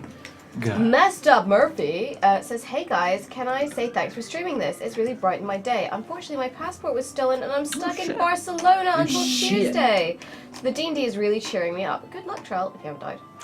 I haven't. Well, I hope- Barcelona is a pretty rad place. I hope you get back from Barcelona, but yeah, enjoy your extra There are days worse there if you places can. to be stuck. Enjoy the food, man. Jiggernaut. Greetings, HighRollers. I was very careful of that. Just got home from work in time to watch the stream. Whilst working, a new guy started and introduced himself to us, and no word of a lie, his name was Mr. Cam Bookland. No, that is bollocks. No. The urge to That's slap his amazing. Fuckland face was very, very high. Cam Bookland. Is that like your doppelganger, your evil doppelganger? No, not Cam Bookland. my nemesis. That bookworm. The Puka Prince, GG, money for Trell not dying. Thank you very much. It worked. Sweet. Man, Cheers. if all I have to do is nearly kill Trell every week to get all these donations. We'll be that's- rolling in it. Well, I all the said time. that and have a birthday. Yeah. We'll just have a birthday every week. Yeah. So Chuckles donated, "Hello, HighRollers and Trout, never part of the group, Prince. Never part." There's always Chuckles. Right? The sausage rolls will return. I missed the start of the stream. Donate. Bloody traffic. Love you all. Question time for all of you. If you had to make a second character in D&D, what race and class would it be? Jesus. We'll start with this guy because I know he's got Well, plans. yeah. Don't reveal ruin your them, plan. Yeah, I haven't. I mean, I only really know the character. I've not really. I guess race would probably be human, Uh-huh. but in terms of class, I've not Not really sure yet. thought about it. I want to play a hunter. Yeah. New one. I'd probably do the new Ranger rules. Like a new ranger, like just bow and arrow things. Get my interest. Don't know what race though. What the fuck are you doing? I don't know what he's doing. I don't know what race because I really like elves, but I wouldn't want to be that again. Aarakocra Rogue. Huh? Aarakocra Rogue. Bird Rogue. Yeah, God. Birdman. Literally be bird person. Yeah, but stabbing from the sky. That's right, Stabbing Rick. from You could literally just play bird person for Rick and Morty. Yeah, bird person. What about Kim? Kim's now looking in the book because she doesn't know. I actually want to play a halfling. If I'm going to be a player character, I want to be a halfling now. Although barbarian intrigues Can me I as be a well. Drow? Barbarian's That'd good, be yeah. really I think fun. I'd love to see you Born? play a barbarian, like completely different to Allura, just Yeah. like blah. Yeah, I Can I think be it like might- a dragonborn You could be a Dragonborn. Do you want to be a Dragonborn fighter like Korak? paladin? Yeah, you could be a paladin. That'd be cool. Nice. Paladin. Thanks, I think Charlie. There you Can go. I speak Korak? Just want to You can't be Korak. Who read that one? Can't be with him. Or I don't know. That was me, so it's Matt's go. Matt. Illumicat Bugger. I got here an hour late. Better than the last 2 weeks where I just completely forgot. Here are £3 for you. The joy you give me every week. Thank you very much. Oh, the way you Thank read you. that. That was very comedically read. Treya7, this is a question for the entire crew. Do you all think Crown Round is or could cause Juta to shift her alignment slightly? Also, has anyone's alignment shifted since we confirmed alignment? We haven't- Face. Align melts. He's making a Nice face, title. but to be honest, our alignments were more the recommended alignments from the player's handbook, so they don't. Yeah. Also, Here's the To other be honest, thing. I think Alora's is wrong, and I don't. Here's the thing as well. Alignment, it's not super important. It's an ethereal nothingness. Yeah, It it's- doesn't ever affect. the It way comes I into think. effect with. I mean, even spells now don't even use it. So it's really just a guide. It had more importance in earlier editions. Yeah, I would say that like it's there to be a guide for roughly what you should think as a character, but also like that doesn't mean to say that a character can't do something it's against their alignment if the situation calls for We it. picked our alignments before we'd played the characters. Yeah, exactly. And when Yeah, you play a Juto's evil now. character, you kind of shift a No. bit. Juto's evil now. Yeah, she's evil. No. But if anything, That's like shocking. Cam's alignment Shocking. would have changed when you did the dirty on Dimitri. No, I don't. That wasn't think because it that wasn't. would've- The thing is Lawful that good. It wasn't wasn't just intentional. cold murder. That was like him fucking up like Yeah, an okay. idiot. That was actually more being true to chaotic neutral. Like Okay. I'm gonna make a rash decision. But that's the thing. I'm the same alignment as Cam. Yeah. So Yeah, you're. There's definitely some incorrect alignments I'm as lawful it good. is. Lawful good. Wanda Bryan says, I don't think I'm "Happy good. birthday, Katie! How hyped is everyone for That's a Volo's huge- Guide to Monsters? I'm hyped for that. And so are you. Yeah. What? Volo's Guide. More monsters. Woo! More monsters. Thank you very much. Go Mark. Metamanu donated with generous donation. Thank you, Metamanu. Hey guys, apparently Merkel, god of death, don't want Trell in his realm. Our favourite Drow managed to stay alive once more. I love it. Oh, happy birthday, lovely druid. The cake looks so good and sugary. Oh, so Yum. sugary. It's so good. Bro. Technically, in my campaign, Merkel is not the god of death. It is the Raven Queen, is the goddess of death. Matt, Thank you. Next donation. Emily GH, happy birthday, Katie. But on another point, where are your guys' poppies for Remembrance Sunday? Great stream as usual. Mine is at home. I haven't actually been put them away anywhere at home. near anyone who's sold them. I I've actually been have a little struggled to hermit all find a week. poppy this year. Did you? The only time I've seen them selling them once in Cabot. Me and Nina got ours, and unfortunately the pin on mine broke, but I do still have the poppy at home. So No, I've literally been a hermit in my house this week. I haven't been outside. Hermit crab. hermit crab. Me, the Crimson X. It's been a while since I last donated, but I'd just like to say thank you for doing what you do. It really makes the life of an A-level less shit. Thank you. No worries. Yay. Sonic Tales. Well, as you can now see, I have money to spend. Yay! But I'm also late due to Twitch on my end not refreshing when the stream happened, so it's still offline for me. Anyway, this app will make my final week at TAFE for the year a lot less. At TAFE And for a the lot of year. shit is going down. And a lot of shit is going down. Oh, we get the rough message. Thank you, Enjoy. Sonic I hope Details. it's- Thanks. There you And go. also hope your week is less shit. Techie Ride. Reed. Techie Reed. Hi, Generous thank you for your donation. generous donation. Hi guys, finally catching you live after a few weeks. Life just getting in the way. We know how that happens. Happy birthday, Katie. I actually missed the start by 20 minutes as I was watching your cake from Cat being made and Kim just getting high on sugar. Keep up the great streaming. Keep up the great stream. There you Rom Rapara. So many. Donated. Which Disney movie are these songs from? I don't think I've seen it. That's probably a reference to my painting streams where I sing Disney songs all the time. Oh, he does. Yeah. Yeah, you He do. does do that. Yeah. Yeah, you do. And it's glorious. It's something. What? Sorry, my friend's finally given birth. Oh. She's been in labour for 3 days. She did it. Wow. Finally given birth. She popped the baby out. Congrats. Front pooped out a baby. Yeah. Like you All did. juggled up, donated. Very generous donation, thank you. Would love to be back watching live. Sorry. I just killed Trot.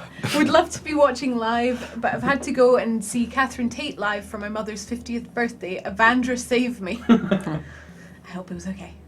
And this was a bit more from Sally Tales, I think, from the last message. So a lot of headache is on the horizon for the following Monday. Well, at least I have you guys to give me some stress relief. I Enjoy. hope that it's not too stressful for Thank you, Sonic.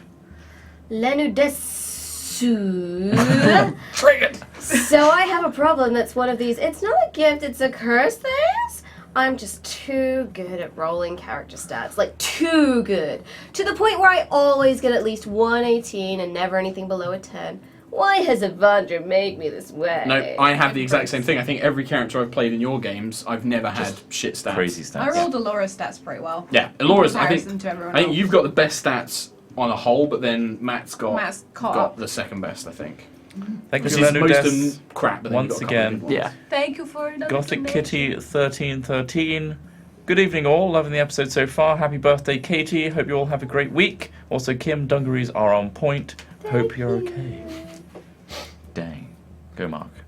Uruboro. Uruboro. Uruboro. Uruboro. Hi, you play D&D with friends. I play cat and mouse with VODs. Loving it though. Be missing Euler fellow. So here's H, the minimum relation between energy and frequency of photon light. Now back to study. Oh yeah, good old Euler something. Yeah. I can't remember. Leonard Euler. Leonard Euler. That's it. Famous With all his mathematician. math donations. Yeah. He must be busy in his own math. In Sector 1, Divided by 0. been watching since Survival Island. Would love to join the Chilluminati and revisit GTA 5 on my new PC. I don't think that's for us. Yeah, that Very very true. much feels like a delayed donation. That's not for us. Thanks for donating But to thank you. Yogscast, though. Night. Yeah. Nightjar, pusher of High Rollers and friend of Martra Witch is here. She's not up to date with the episodes, but I let her know you got her gifts. She's happy you like them. Also, be nice to Juto, Mark. Chat is watching. I'm always nice to Juto. What is this shit? What is this? Chat. The You world. wrote Fuck stats. off. You wrote stuff on her 7 character sheet. o'clock, so... Oh, yeah, You that wrote was on a probably character around sheet, then, that's yeah. probably why. About what? When I got thrown up in the air? No, well, no, it is was it probably when we your not stat. Character sheet shit. Ace of Thorns says, happy birthday, Katie. Have a lovely not dead trell this time. Gonna send you all new D20. Seems like you're needing them. Those games should have 2 already. Yeah, I've got 2. Can we have weighted on the 20 Yeah. D20s? Thank you. I rolled like trash. Bastek, quick question for Mark about past events. After obtaining Trell's mask, the group had a choice to get teleported out or halfway. Would Korak have survived if they... He's not going to answer this. If not they gonna chose answer. to stay a bit longer. Also, Kim, don't squeeze any more bones. I will answer this. Well, here's the thing. What it would have done is it would have made the check for him to roll harder. Because you had to make a check to use the scroll, and the longer it was, I was going to make it like add difficulty if you'd chosen to go and do And other knowing stuff. my rolls, could've, he would have yeah. died. Probably. Cool. Answer, probably. Good to know. Go on, Mark. Is it, Oh, is it's it me? Mark, yeah. I've lost my pencil. Brosef Stashin, happy birthday to Katie. I hope you have had and continue to have a great day. On a High Rollers note, Trell is some lucky bastard. Constantly gets knocked down, but you can never keep that legend down. Good on your... Trell gets Good, go knocked on, down. you good thing. And I Gets get up again. Never gonna keep That's you down. literally his You theme get- song. Yeah, it is. Never great. gonna keep Trell down. Nightjar donated. Oh, Jesus, Mark, I was kidding about... Jesus, Mark, I was kidding about a frostbite TPK, but just another small donation to say how much I adore your imagery and storytelling. All of you, but Mark especially so. Thank you for making a poorly Nightjar feel much better. Feel better, Chris. You're welcome. Every time I read a donation, you guys are just, like, gone. It was him. It was the Drow. It was him. Oh, Drowy boy. Drowy boy. Maybe we should do that. Maybe we should do a charity album. That should be out loud. Yeah, I'll we do a dress- song I'll for dress his up. character. Yeah, I'll dress up as we'll Trell. record Matt Yeah. singing. Get knocked down, Yeah. and then one of us picks you back up again. Why did we fall, Master Trell? Damn. Cam's song would probably be What like... do we full Master Trell? Would Cam's, if you had to do a song as Cam, would you do Dick in a Box? It's a dick in a box. That could be Cam's song. I think we know what Juto's is. Yeah. I'm a fire starter. Twisted. Twisted fire starter. Yeah. Brilliant. Lenu Desu. For Katie, just take up all my donations today, £15 so far, and buy yourself some new dice. They ain't helping you, girl. Girl. Take it as my birthday present for you. Every single There was a one. period, I tried though- 3 separate dice. I remember early on in the game, you constantly rolled well though. Like you would always do It's quite a turned lot. It's turned horrifically. I can against- rarely roll higher than a 3. Such is life. Zirik. I've watched High Rollers since the start, yet somehow this is my first time watching live. But I'm probably still going to miss the end to watch Planet Earth 2. We still Pretty need good. to watch that. It's pretty pretty good. good. Oh man, the lizards Oh, I and haven't. snakes. Lizards and snakes, man. I just need to add like I've the seen that Indiana part. Jones music to that. Yeah. Trotty. Questionable Trivia Man says Benedict Cumberbatch was invited to do the voice of the Green Dragon in episode 25. Unfortunately, the date coincided with Martin Freeman's birthday party, and Mr. Cumberbatch regrettably declined the offer. Yeah, I'm still sore about that. Freaking, I gave him my poster. That and sounds like a everything. Kim thing. You did give him all that merch for his film. His He's new talking about Doctor episode Strange film. 25 of our thing. You know the green dragon we killed? The one that you never went back. You kind of Yeah. like kept the body but didn't really do anything with. Yeah. Yeah. We were going to have Benedict come in and do it, but Ah, it was yeah. just like, Just you didn't know. work. Sky Silverwing donated. Happy birthday. My own birthday was last week, making me 32. My best wishes to you all. So glad Trell did not die. They do love the old Trell. Yes. Do. Happy belated birthday. No one cared this much when I died. Pika donated a very happy birthday to the beautiful Katie. Thank you. I wish you nothing but the best as you go through another year, and a merry unbirthday to everyone else, except for Matt. These are weekly trail-induced heart attacks are getting to be a bit much, don't you think? Just You're a being bit. punished for Yeah. trail. Matt, I just want to say, I love the fact that in the spite of danger, you didn't like try and play it safe. You were like, I'm going to jump on the back of this motherfucker's manacle. And I'm going to Well, go. If I'm going to die, I'm going to die fucking thing is, well. I sort of thought if I was on the manticore, that is going to be harder for it to attack me. Yeah, no, if it, I'm on it. it wouldn't have been able to attack you. Yeah. Unfortunately, you just had to deal with the guy on it. That was the Yeah, problem. but I was going to have to But do no, it with him I anyway. love it. I A love your minor balls. inconvenience. Balls play. Yeah. I love it. Go, Kim. Hello, it's me. No, go, Matt. Twild Hamster. Hey everyone, I think HighRollers are the best, so I've decided to make my own homebrew D&D campaign. I hope Katie had a happy birthday. I love you all. P.S. Kim, can you say to my friend Anton, you're his senpai? Senpai. Okay. And could you also say, calm down, Katie? Calm down, Katie. Calm down, Katie. Calm down, Katie! I'm calm. Calm down, Katie. Great flyers, Bobby. Don't start. Also, hi, Anton. Beautiful doggy. So, what a lovely wee boy. Jacques Bleu. I really love today's stream. I love this story and I can't wait for next week. Also, happy birthday, Katie. The cake looks great. It is. Matt laughing sent me. He's gone.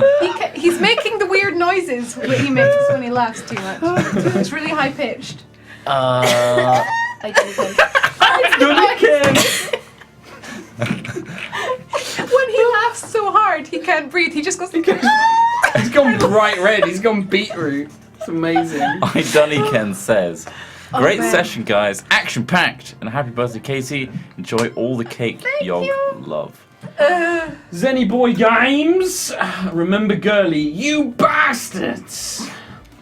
We remember. How could I And forget? we will never forget. Chat won't let us We'll forget. always That's why tell. chat will never let us forget.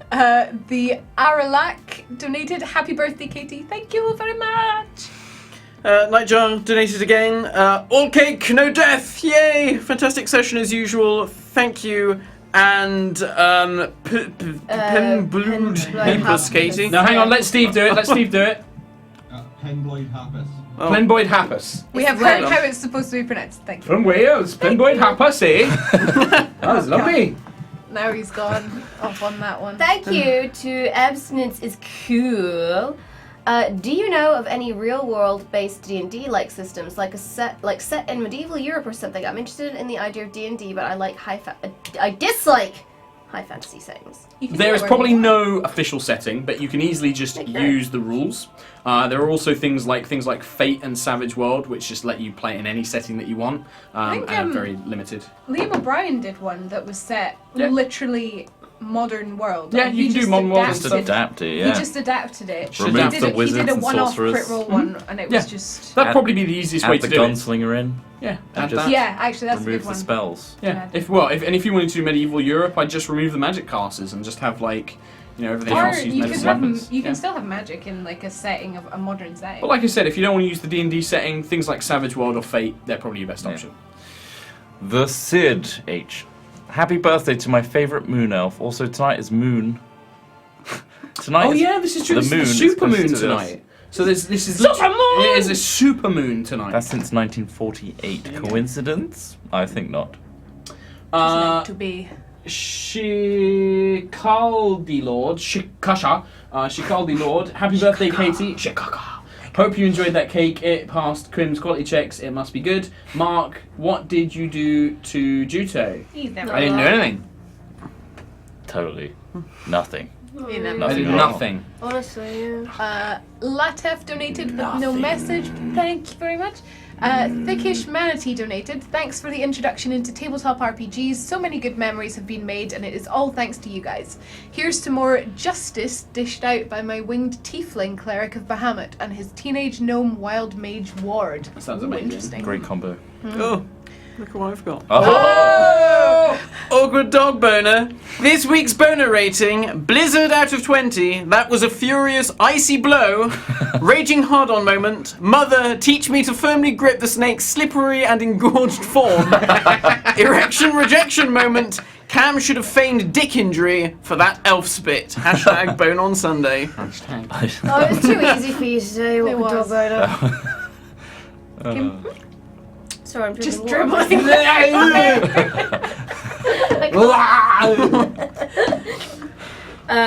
So many donations. We're never going to get through this. There's so many.